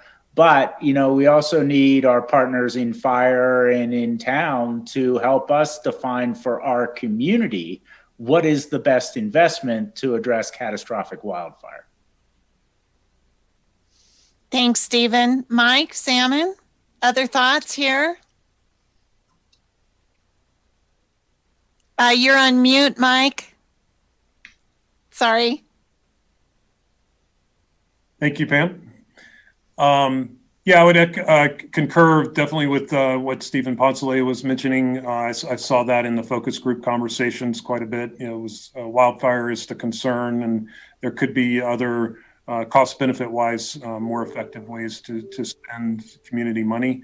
But that being said, undergrounding at every opportunity we get should be a high priority of the district, from what I'm understanding. So, you know, that earlier on there was a comments about that this is the early stages of strategic planning, and it's dynamic and it's going to flow and ebb and flow, so to speak. And so it's good to start seeing this start to formulate and get on paper. So I'm excited about that. Cool. Also, Shauna. Quickly clarify one other quick thing. As far as the capital expenditures that are listed under some of these goals, these are items that fit nicely within some of these goals, and they are in our plans. So we have plans to address some of these things already in our capital plans. So it's not like this is a new capital expenditures that have come out of the woodwork. These are in our capital plans to address electric reliability or service quality, those type of things, just from a maintenance capital standpoint. Thank you so much, Mike. Shauna, can you hear me? Yes, I can. Thank you, Pam. Yeah, what are your ideas and what you've heard? Well, I can't say that we've missed anything. They are robust initiatives that, like everybody has said before, even Vice President Laliotis, they are going to take an in-depth analysis to see what that plan looks like. But it's very exciting to start to lay the groundwork to see what our goals are going to be. Thank you. Well, let's go on, Brian, to the second initiative, and we'll do the same process. Pam, may yes. I make a comment, please? Of course. I'm thinking that there may be one other item that we might consider adding to the list, and that would be to identify and prioritize the goals of the initiative, because while the goals may be fairly obvious, for example, Brian mentioned with respect to undergrounding, the goals might be environmental and scenic. They could be improving the resiliency of the system, or they might be to try to prevent or reduce the impact of wildfire. And so depending on what the goals are and how they are prioritized, that may drive certain projects or the order of certain projects. If the goals are all those and they're equally weighted, then, and the community and board has a desire to fund complete undergrounding, then so be it. If there's not an appetite or an ability to fund all projects or all undergrounding, then the priority may drive which ones happen first. In other words, if system reliability is the primary goal, then that may dictate certain projects come first. If fire resiliency or fire proofing the community, if you will, is a higher goal, then that may drive certain projects, again, depending on funding. So just a thought about identifying and prioritizing goals. That's so cool, Steve. Yes. And normally, if there were task forces, pretend there was a multi-community partnership task force, that'd be the first thing they would do. So good catch. We'll get that in our notes. Brian, do you like that as well? Yeah, this that nicely ties back to the earlier discussion about which goals some of these projects fall underneath of. And to kind of even expand upon Steve's point is that it also, understanding what the goals are for these projects and defining those makes the creative funding align a little bit better as well. So if you know what the goal is, there may be funding opportunities out there based on that goal. So I like that concept. I think it's an important, I just wrote it down in my notes for the bulleting here was more clearly defining what those goals are. Good. I did too. It's so great to have a council that weighs in on substantive issues. I'm not used to that. It's really, really wonderful, Steve. Thank you so much. Important comments. Keep weighing in. Okay, let's go to the next initiative. We need to pick it up just a little bit to stay on time. Well, Mike Salmon left us an extra hour, so. Not quite. No. Okay, the next initiative here, high-speed internet broadband community priority. So some of these are the same steps, and if you're, delving into project management or establishing a project, we're going to see a lot of the things repeated here, just the nature of project development. Again, this is a project that's probably it is definitely further along in the process, not in terms of the overall initiative, but where we are as a district of preparation to take on this initiative. Obviously, with the backbone fiber network for our water and power communication infrastructure, the district's in a position where we have an opportunity to leverage existing infrastructure and assets. But we still need to have the discussion about identifying and meeting with potential public and private partners. There was a lot of discussion during the workshops or the focus groups on whether the district would engage in this initiative as the retail provider of internet services, or if it would be some sort of lease agreement with our infrastructure and allow another entity to provide that service. And all of the things associated with that would be identified in some of these other bullet points. The cost service analysis, do we need to establish a whole separate customer service staff and infrastructure to address this new delivery? What regulatory challenges are out there? A lot of discussion about the evolving community-based communication service across the country. A lot of key cities or townships out there across the U.S. were identified that have kind of started down this path. And so utilizing or leveraging those lessons learned through our SWOT process will be an important part of this, developing this initiative. Staff has identified the need to have an enhanced community survey. So we did an initial survey, we did a preliminary focus group, but really understanding, getting into some more detail as to what the community has a desire for the district to pursue. We talked about pursue and exploration. Really, what does that mean? Is it full service? Is it just the underserved or underprovided there? So really understanding what the district's, not in terms of scope of work, but in scope of service. And then we have in-house a preliminary project plan. It's very preliminary, high level. It provides some options and just preliminary analytics on kind of what the market, the cost of service, things of that nature. What we really haven't kind of pursued or gone down the path of are what the funding analysis is going to reveal. There may be, we're already having discussions with some of our community partners, the town of Truckee, the counties, the state, local nonprofits, Friends of the Library, the school district, talking about the need for this communication service. What are some of the funding opportunities there? And then again, Brian, you're mentioning some of the meetings you're having. Could you share with the board and staff a little more specifically who you've been meeting with and what their level of interest is here?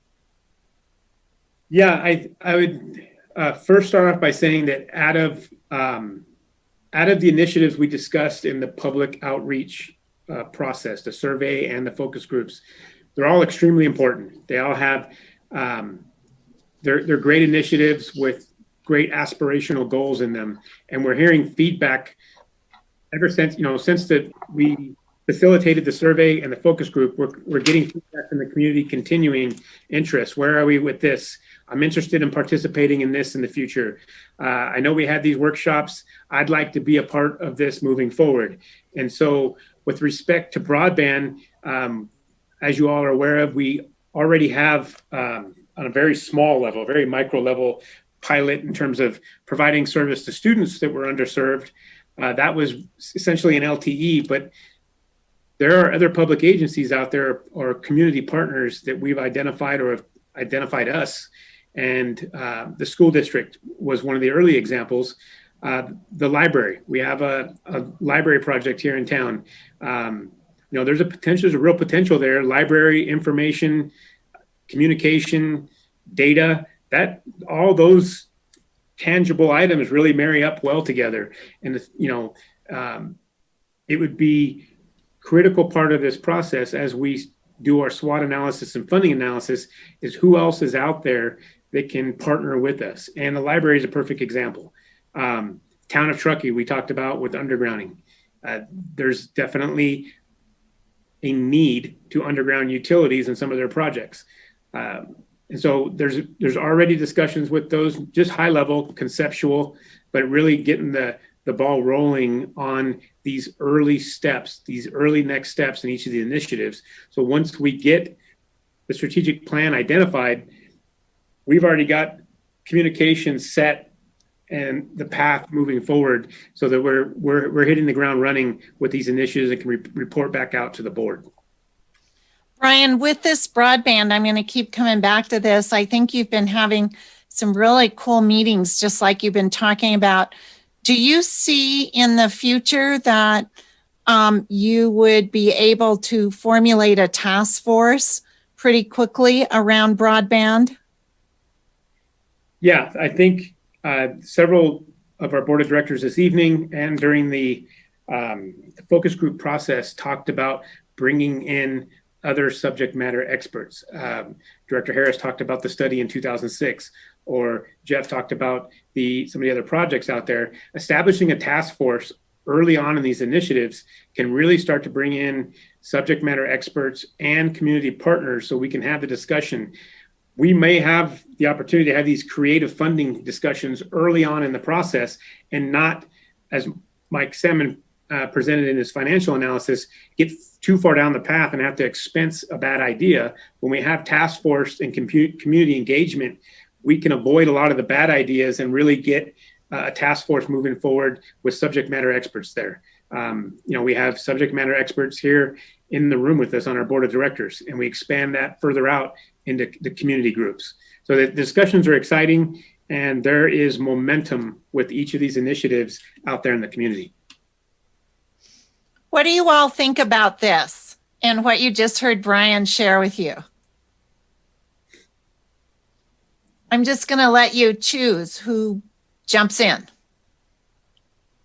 I'll be happy to jump in just real quick. This is to me, this one is, it's a no-brainer. It's a gimme. There is a lot of expertise in this community. They have identified themselves to us, as well as, like Brian pointed out, we identified partners, and then people came to us identifying us as a partner. A lot of the groundwork has been done.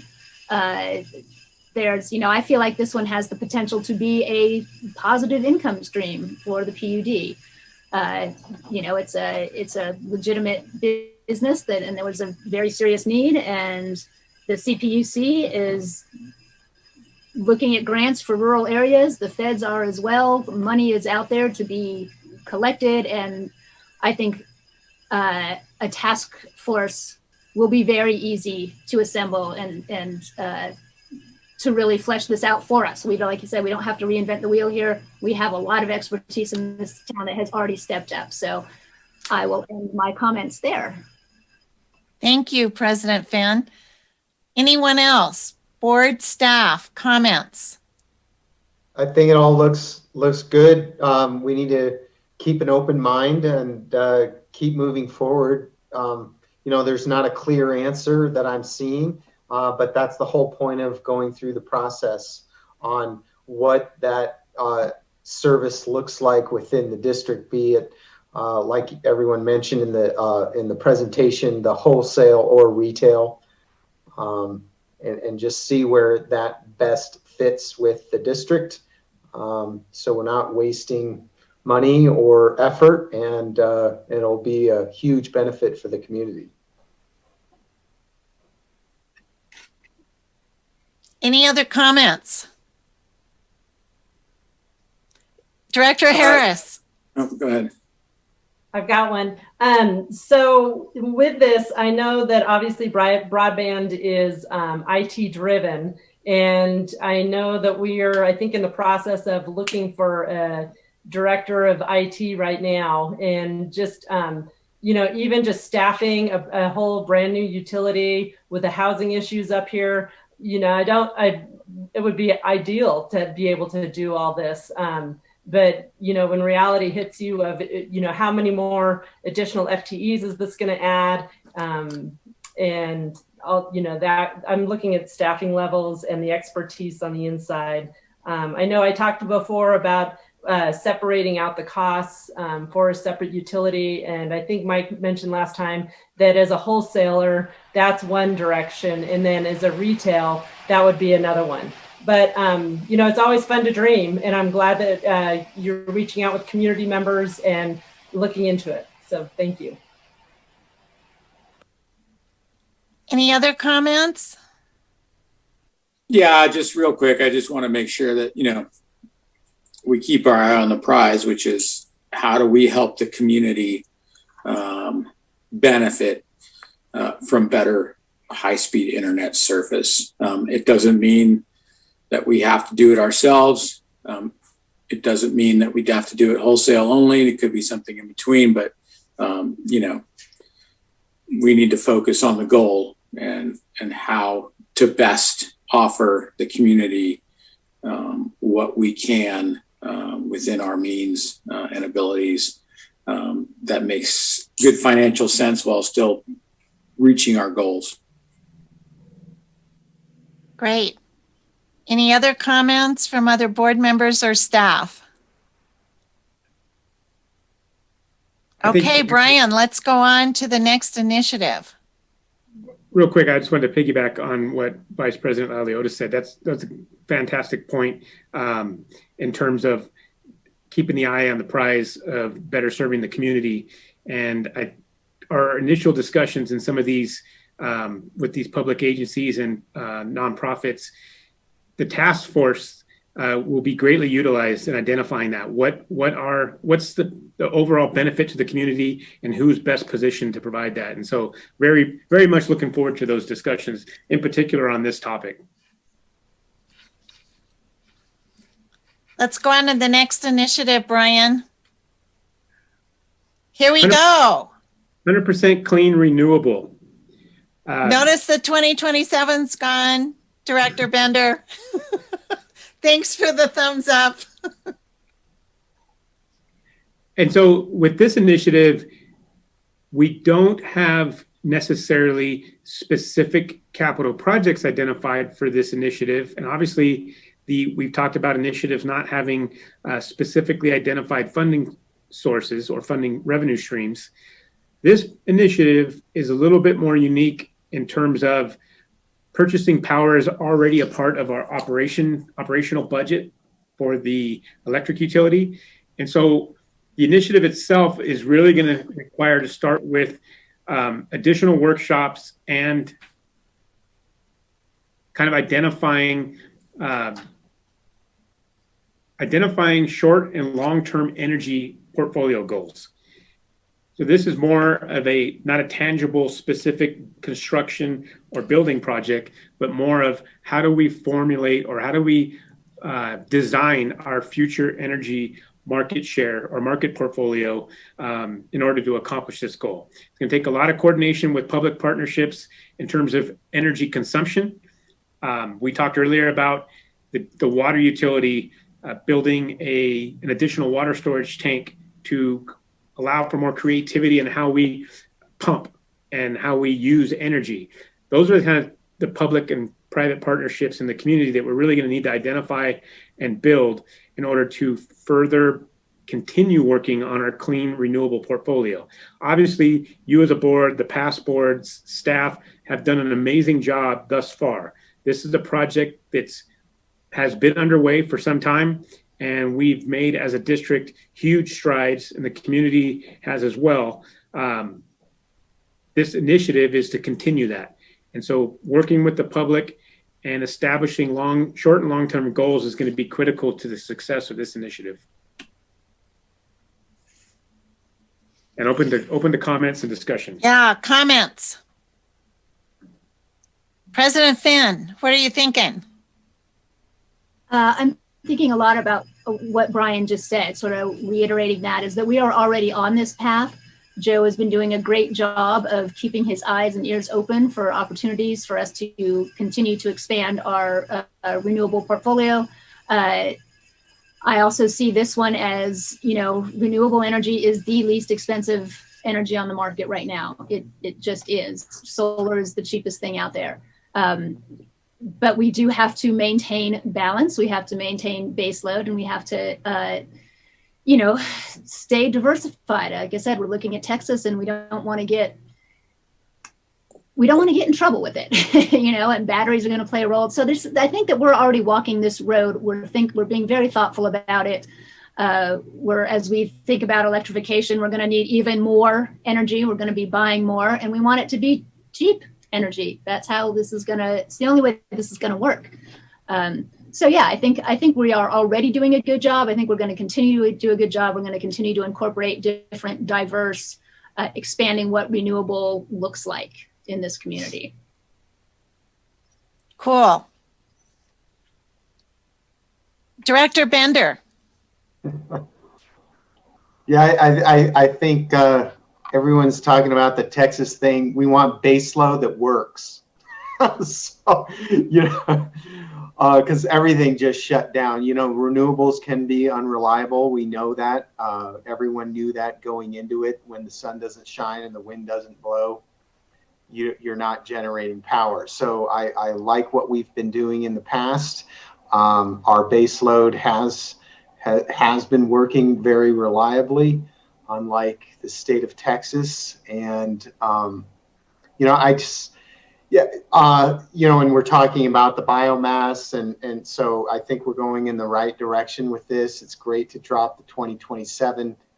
We don't need a deadline. We're doing an awesome job anyways. And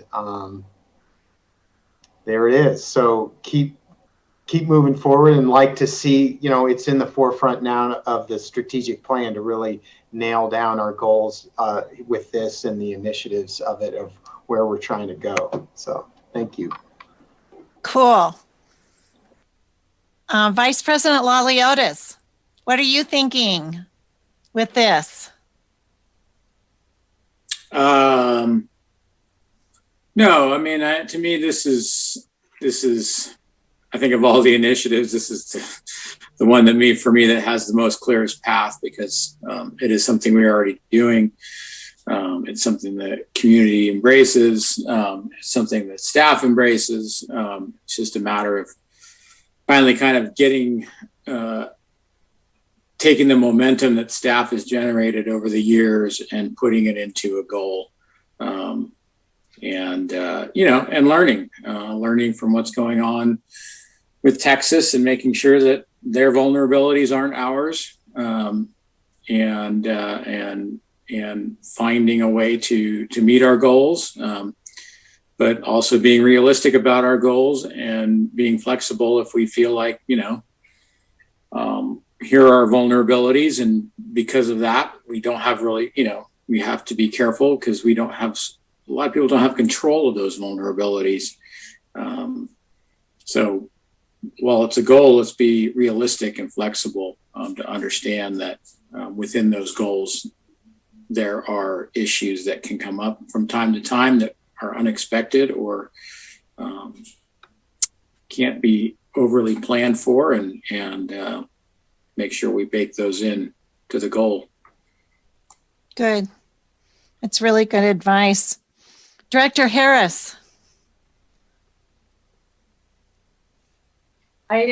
What everybody has been talking about, that we're right up that alley. So I think we have done a good job. I know when we mention goals, I always like to use the SMART goals, specific, measurable, timely, all that. So, but it's always good to take a look and ensure that the goals are being reached. So, but we also do have to be flexible, especially after watching the whole Texas fiasco.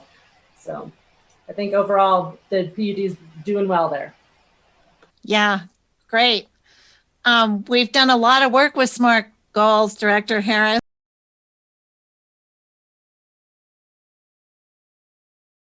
Those kind of temperatures and snows don't hit Texas very, very infrequently. So hindsight's 2020. So that was one area of failure. The other failure point is that if you think about, a lot of people, we've talked about the grid, the transmission grid in this country, and we tend to think of that as a unified whole. There's an entire grid across the country. That's not true. If you think of this entire mainland United States, you can think of three separate grids. There's a Western grid, and there's an Eastern grid, and then there's Texas. Texas is almost completely isolated unto itself as a grid. It has virtually no interconnections to other, either to the Western grid or to the Eastern grid. And they've done that purposely, unfortunately, in hindsight, not very good. But if they would have had tie lines to other areas, they probably could have served their load. But they have chosen for different reasons to go into to be an isolated grid. And in modern day parlance, you could call it a microgrid on a state scale. So this is the advantage, as far as the district is concerned.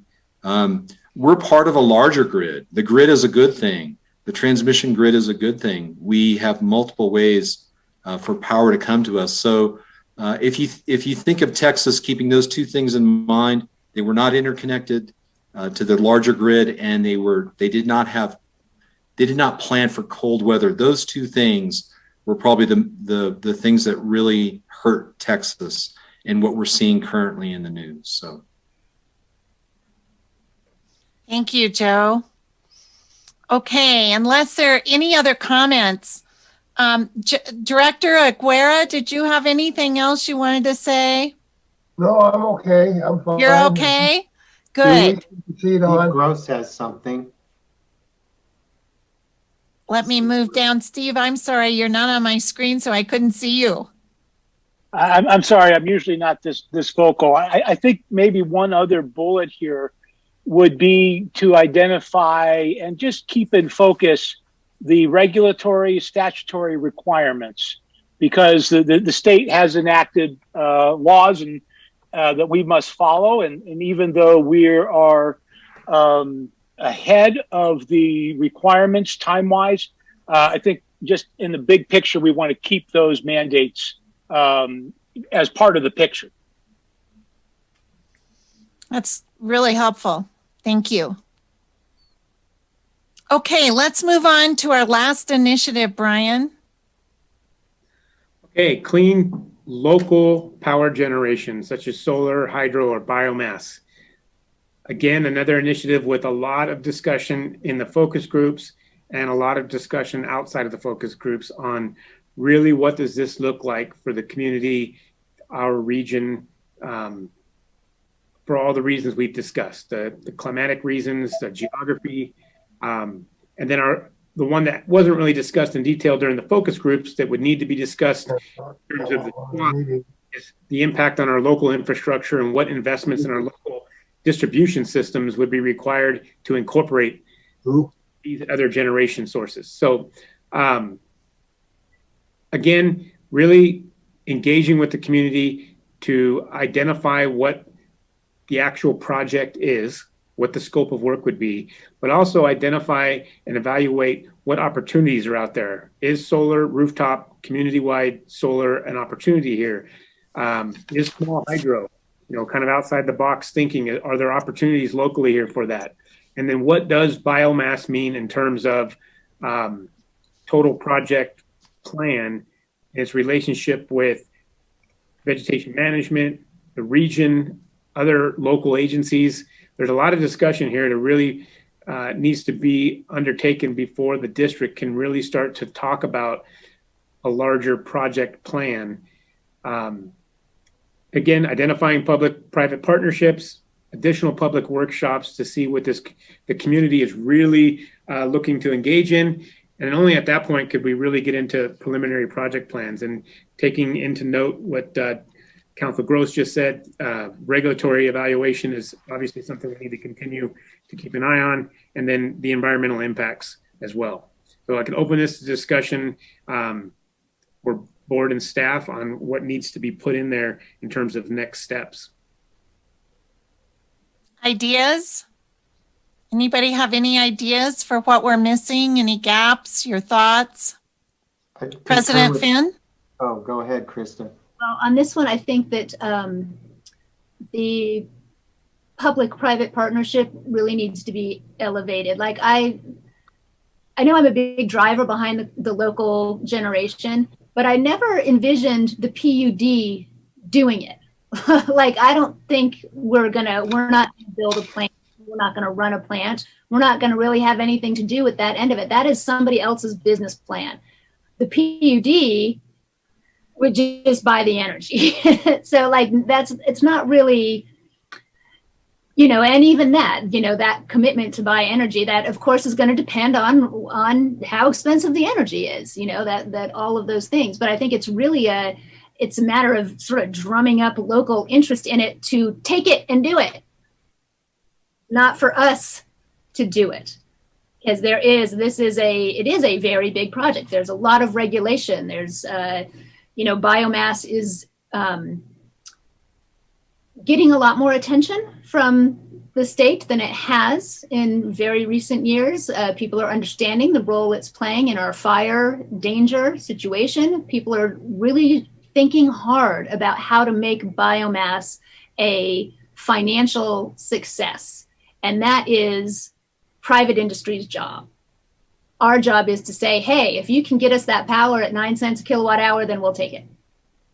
So it's really about just creating the environment in the local business community that they could pursue biomass, and they'd have support from the PUD on that level. So again, it's more like a local education, and this is a business opportunity for someone, not. So President Finn, what I hear you say is let's move the identification of public-private partnership up top. Yes. Did everybody hear that, or did I just say, was I muted?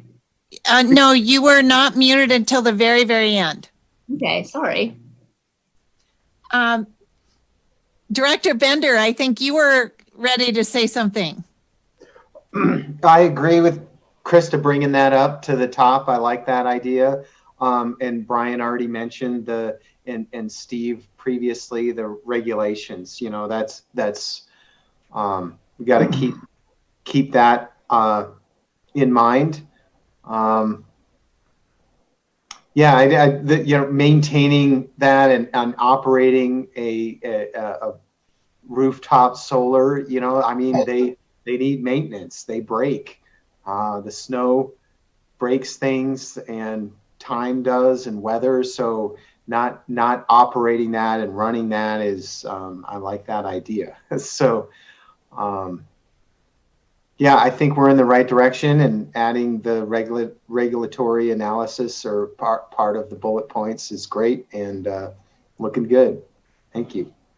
I just want to just really quickly say we should add battery storage to this because that can function as generation.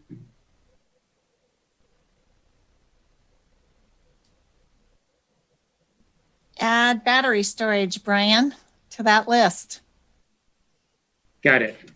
Great. Director Aguera.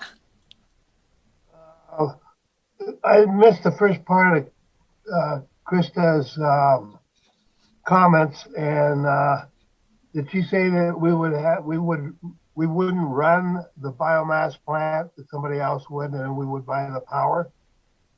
Is that what I gathered? President Finn, I see her thumbs up. Okay. Yes, that's exactly. Again, we wouldn't be in control of that. I mean, we can ask them how much we'd like to pay for the power, but they would base that on their costs and their overhead, and they'll come up with maybe a different situation. I don't know how. We'd have to get into that before we would naturally do anything with the biomass. So There'll be opportunities for a lot more discussion on this. Yeah, Even, that's what I mean. We need more. Yeah, you're right. We need more information. Director Harris. And the thing is, we wouldn't have the control with that power. I would say I would concentrate on solar and small hydro as much as we could, or whatever else we can get. So Director Aguera, you're saying your recommendation is concentrate more on solar, and what else did you say? Yeah, small hydro, solar, and whatever else there out, the wind, something. Okay. So we have some of the other renewable power now, so maybe we can concentrate on getting more of what we've got. Instead of all really good thoughts. Thank you, Director Aguera. Director Harris. I'm with Krista that this should be somebody else's business plan. Just because of staffing, housing, living up here, all that good kind of stuff. The other thing is, one person did bring up in the focus groups is the cost of real estate to build something like that. So it's expensive real estate where we live, and obviously if we're going to go down the path of building some type of plant, that would need to be taken into consideration. But I like the comments that the other directors had. Good. Good comments. Thank you. Vice President Laliotis. Thanks, Pam. No, all good comments. You know, just one thing with this project is, you know, we just have to be careful. It's a bit of a black hole, and it can be a bit of a, you know, good ideas, but just a lot of work to flush it out. One thing I don't see really is in this list is kind of a goal. What are we trying to do with this initiative? Are we trying to set a goal that we try and get X% of our power from local clean generation? Are we setting a goal of just trying to do something local? I think it's important to flush that out in the first few bullets as to what we're trying to do, because, you know, as has been alluded to in discussions already, you know, cost of this cost of our own local generation, you know, someone else doing it for us, you know, someone else's business plan. Those are all valid ideas. And by establishing goals, you maintain the flexibility to work within any of those possibilities versus being focused on, you know, our own taking some of this on our own. So the goal is to provide clean power generation for our community, so figure out how to get there, figure out what the goal is, and how we get there, but be flexible. I'm wondering, Brian, if it's possible for next month's meeting that we try to flesh out some goals for these initiatives. Some you're already meeting with community partners and want to establish a task force, and then goals would be delineated. But I'm thinking maybe we can bring back to the board, and I'm brainstorming here, from staff just after tonight's discussion, craft some goals. What do you think? Yeah, absolutely. And I think it's important to point out, and I know that Joe Horvath and Steve Ponsley are chomping at the bit right now. I know they are too. This particular initiative here is going to require some additional education here internally within the district, just to the board, discussions with staff, because there are a lot of nuances to it. And I think Tony makes a great point that we really need to identify a goal of what the district is to accomplish here. And piggybacking on President Finn's point that, perhaps we be the hub, but that private sector or other entities be the one that champion or take this task on. There are a lot of regulatory nuances that are associated with this, state and federal initiatives. There's simply, from a power distribution standpoint within our own utility, there are a lot of challenges here. And so this is part of that overall SWOT analysis.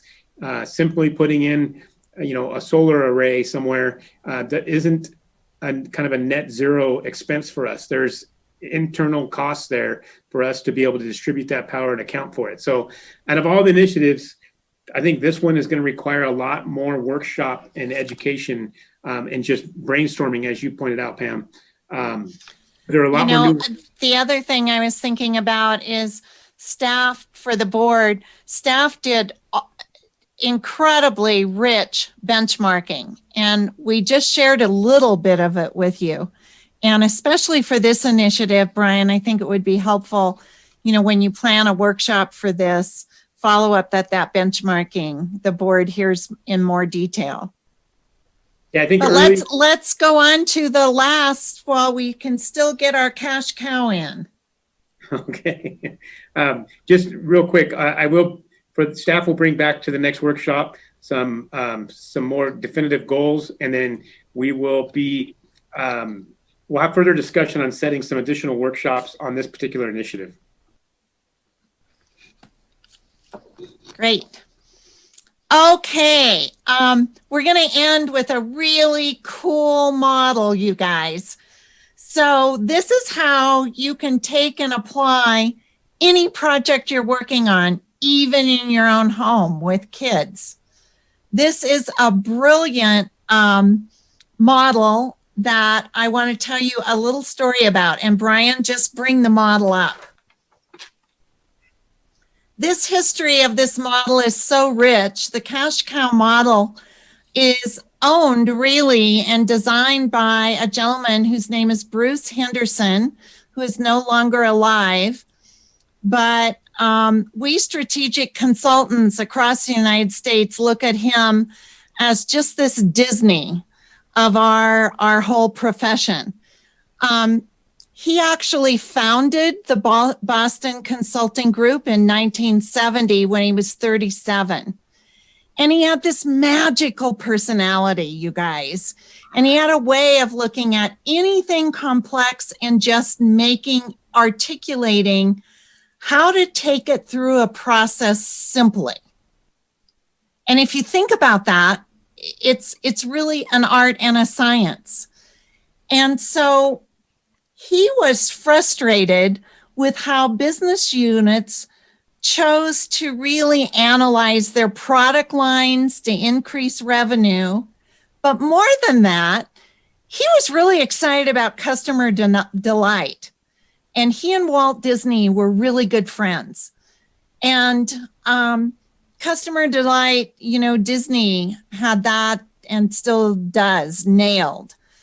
And so what he wanted to design was a matrix where any business, government or private, could take this matrix and apply it to projects as well as initiatives. And he would always say, it's the 3 E's, and he'd kind of be playful and talk about expedient, efficient, effective, and you must use this. So I want to tell you why I love this so much. Because you as a board working with staff can take these initiatives and key capital projects and see exactly where they are in the design and implementation of them. So I want to explain the 4 matrices. The goal is that you always want to protect your cash cows. And for all of you who are in individual businesses, this is your largest revenue stream. And that's really on net profit. So what that line is, think of that. For utilities, your cash cows are electric and water ratepayers. You want to protect this at all cost. This has the highest impact to the community, the largest funding stream.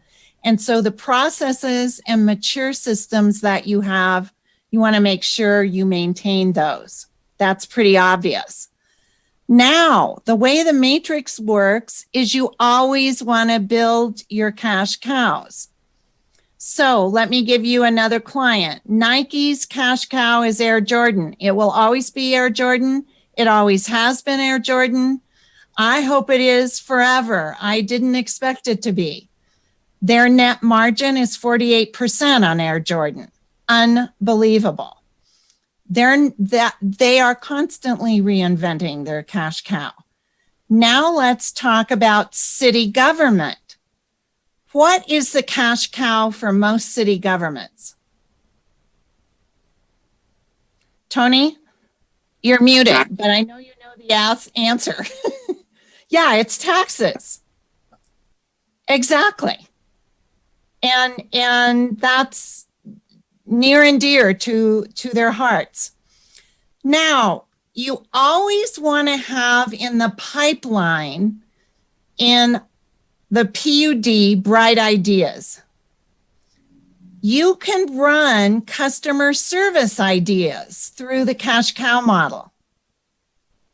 So remember, Bruce Henderson was just so excited about customer delight and what it is. So when new ideas would come in, I want to explain what new ideas are. They have high potential,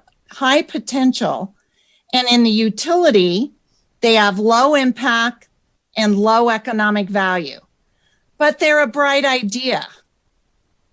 So if we just look at our community prioritization of your initiatives, these are your 2 bright ideas from the community. The goal for staff and the board with initiatives is to move them to stars.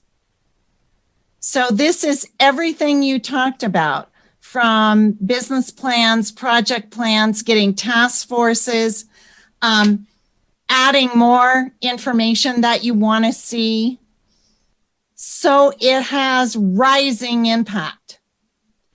If you do a beta test on one of these initiatives, let's do a beta. It is still in the star. It is not in the cash cow.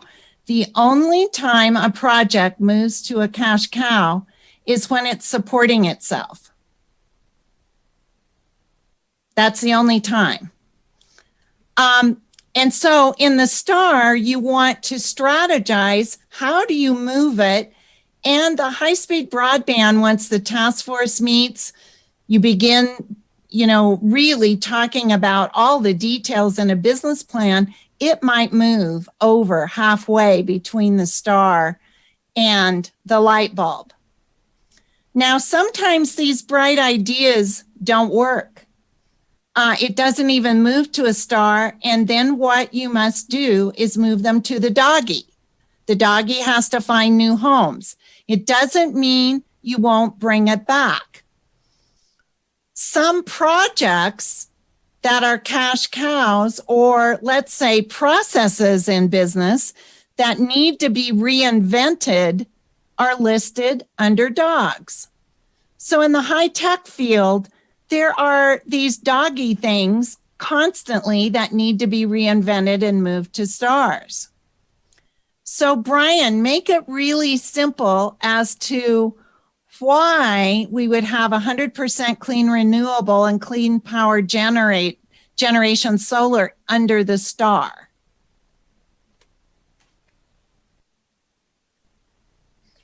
So both of these initiatives, 100% clean renewable is something we're currently engaged in, where we have been pursuing, and it has high potential for the district and the community. It's still under development. It hasn't been completed. We haven't reached 100% clean renewable. Once we do, that's when we could move it to a mature system down into the cash cow quadrant. But currently, it is a rising star for us. It has value to the community, and we continue to develop it. So let's just say, as high-speed broadband begins to move and you find out that it actually could be a revenue generator, as President Finn, you said tonight, not saying you would decide you want to go into that business, but just say you did. That's when it moves to a star and you would do all the business planning, including all the operating expenses, everything that Director Harris talked about before moving, even thinking about the strategic operating plan to move it here. Why this is helpful is it helps staff to really think through where are these projects and initiatives. Sometimes there's a project that has been moving along fine and it stalls. You can probably think of some projects at the PUD that have stalled. They would be moved then to lower impact. At that time, they have low potential, but you need to reinvent them, put more money, resources, time, energy, staff time into them. So this is an example of one of our goals of how we would take private sector thinking and apply it to the PUD as we are really thinking about these capital projects and initiatives. And we just wanted to share this with you tonight, and we'll share it with you again. And it's very easy to apply culture to this. It really is. It may sound far-fetched, but it's not. So we'll have some fun with this moving forward. But I really wanted to share this with you because it's a magical, magical thing. So I'm going to end this thought with, it's going to be soon, I really believe, that we can be on the road again with our families. And I don't know about you, but for my family, planning vacations and where we're going to go, I use the cash cow model and our daughter still uses it. So you have everybody brainstorm all their bright ideas, and then you have to do a cost analysis here, to really see the potential, all the details. So you give everybody a budget. And then you have them define, how are they going to feel? What's the cash cow? What's going to make the best vacation possible so that no one's disappointed and you don't have to come home with these doggies that need new homes. I just had to end with that. I know it's a bit magical and out of the box, but I have to tell you, Bruce Henderson would do these amazing workshops around this. So you walk into Google in the engineering design building, And this is flashing on the wall, a full wall of the cash cow model with all their bright ideas, where their cash cows are, what has to be, turned into dogs immediately and either reinvented or that idea just didn't work. We're not doing it. So I think staff is going to have fun with this and will continue to share it, but just wanted you to know some of the intellectual thinking we're all doing in really focusing on providing the utility with different level of thought and interaction and having fun while we're doing it. Brian, last comments. Yeah, I think this is a prime example. While the caricature of it, the illustration on the play with, it is taking a private sector concept and applying it to public sector work. We first cringe when we hear the term profit and high economic value, but if we frame it in high community value and high financial value, revenue value for us to give back to the community. And we have another model that dovetails in with this. It's really the cash cow for us is community benefit. And that's really what it comes down to. If there's a rising star idea in terms of the public utility, we continue to build it, we continue to develop it fully, but it has to be at a mature system, be of high impact and value to the community as a whole. So it's a great model to take from private sector and apply it to our thinking. The risk here is that a project or an initiative can hang out in one sector too long and we don't have the means to kind of either reevaluate it or reconsider it. This kind of provides that easy tool to do that. Thanks, Brian. And we're going to start next month's workshop with the model we're going to show you next. We'll spend time in really talking about this cool model, the environmental social governance model. We'll start with that. And Brian, the next slide, which is the end. So we have our March workshop. So we're going to continue doing financial modeling, milestone mapping, where we're going over with financial modeling applied to projects over the next 6 months. In April, again, we talked about this is all the staff development focus, culture, and values. And during these 2 months, Brian and staff will be starting to write a real business plan with an executive summary, the history of the PUD, really talking about this process. It will talk about the strategic levers, the painting the landscape, the SWOT. So you'll have a document, but the key will be all the processes that you're going to visit monthly and keep this thing going. So the acceptance of the goals and the major initiatives and strat plan will be May 19th. So you guys, hard to believe, we're close. President Finn, would you like to have the team say some closing thoughts? Well, I would certainly going to start with that. I just wanted to say thank you so much to staff for all the time and energy you are putting into helping us through this process. I want to thank my fellow board members for your continued focus and your thoughts and your contributions here. I really, I think we're going to come out with in a really great place. So, and I'll open it up to anybody else who has any closing thoughts. Oh, why am I so big?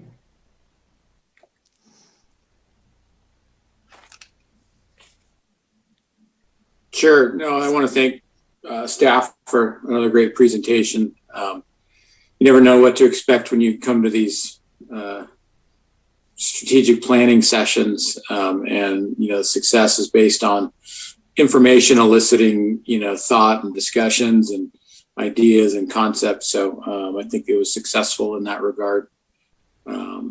So thanks for all your hard work.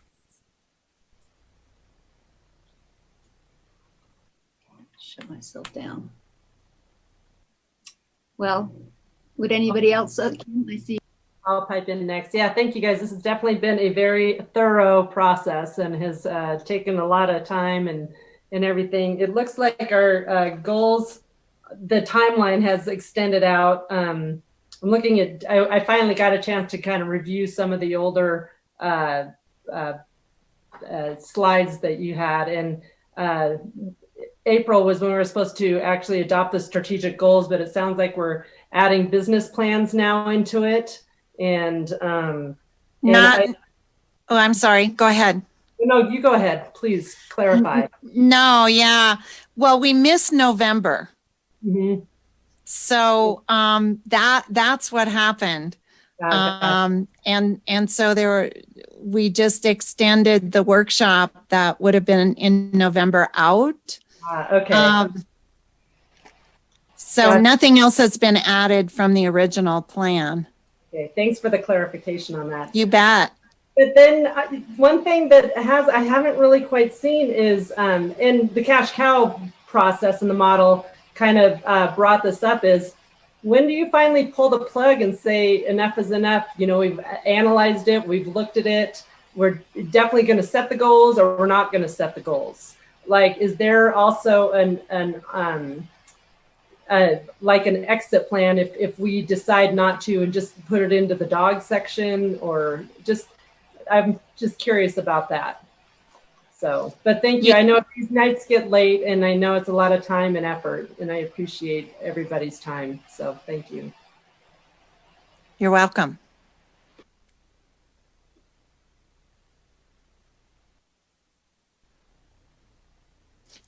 Director Harris, I'm sorry, did you want me to respond to that at all, or was it just a comment? I just thought we're just kind of providing comments. I am not looking for, you know. Okay. Just wanted to be sure I wasn't responding when I should. Thank you. Yeah, excellent process, a lot of hard work, a lot of, there's going to be a lot of background work from staff. So I'm looking forward to the next strategic workshop. It's nice to make some progress on this and see it just start to finalize and gel and get everybody's ideas as we modify along the process here, and keep an open mind and keep pushing forward. So thank you.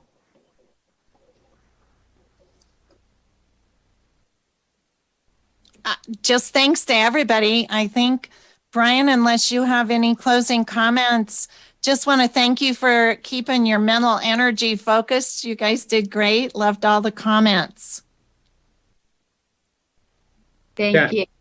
Thank you for this board's participation in this. As we've discussed many times, this is a board project that staff is participating in, partnering with. The overall strategic plan is set by the board of directors, and we're accomplishing this in some not so conventional circumstances. You know, the workshops we're having right now, we're having on Zoom instead of in the same room, and really, you know, kind of spitballing and whiteboarding. And so thank you for all that hard work. And in the next couple of workshops, we're really going to start to paint some of the details in terms of the financial review and what the next steps are as we adopt a strategic plan as a district. So looking forward to that. It's something that's been, we've been long waiting for here at the district, and really appreciate some of the comments Director Laliotis had in his own experience with them that we can apply here as well. So looking forward to it. Very good. Well, again, thank you to everybody. And I'm going to adjourn this meeting. Go out and have a great week. Thank you. Thanks, everybody. Good night, everyone.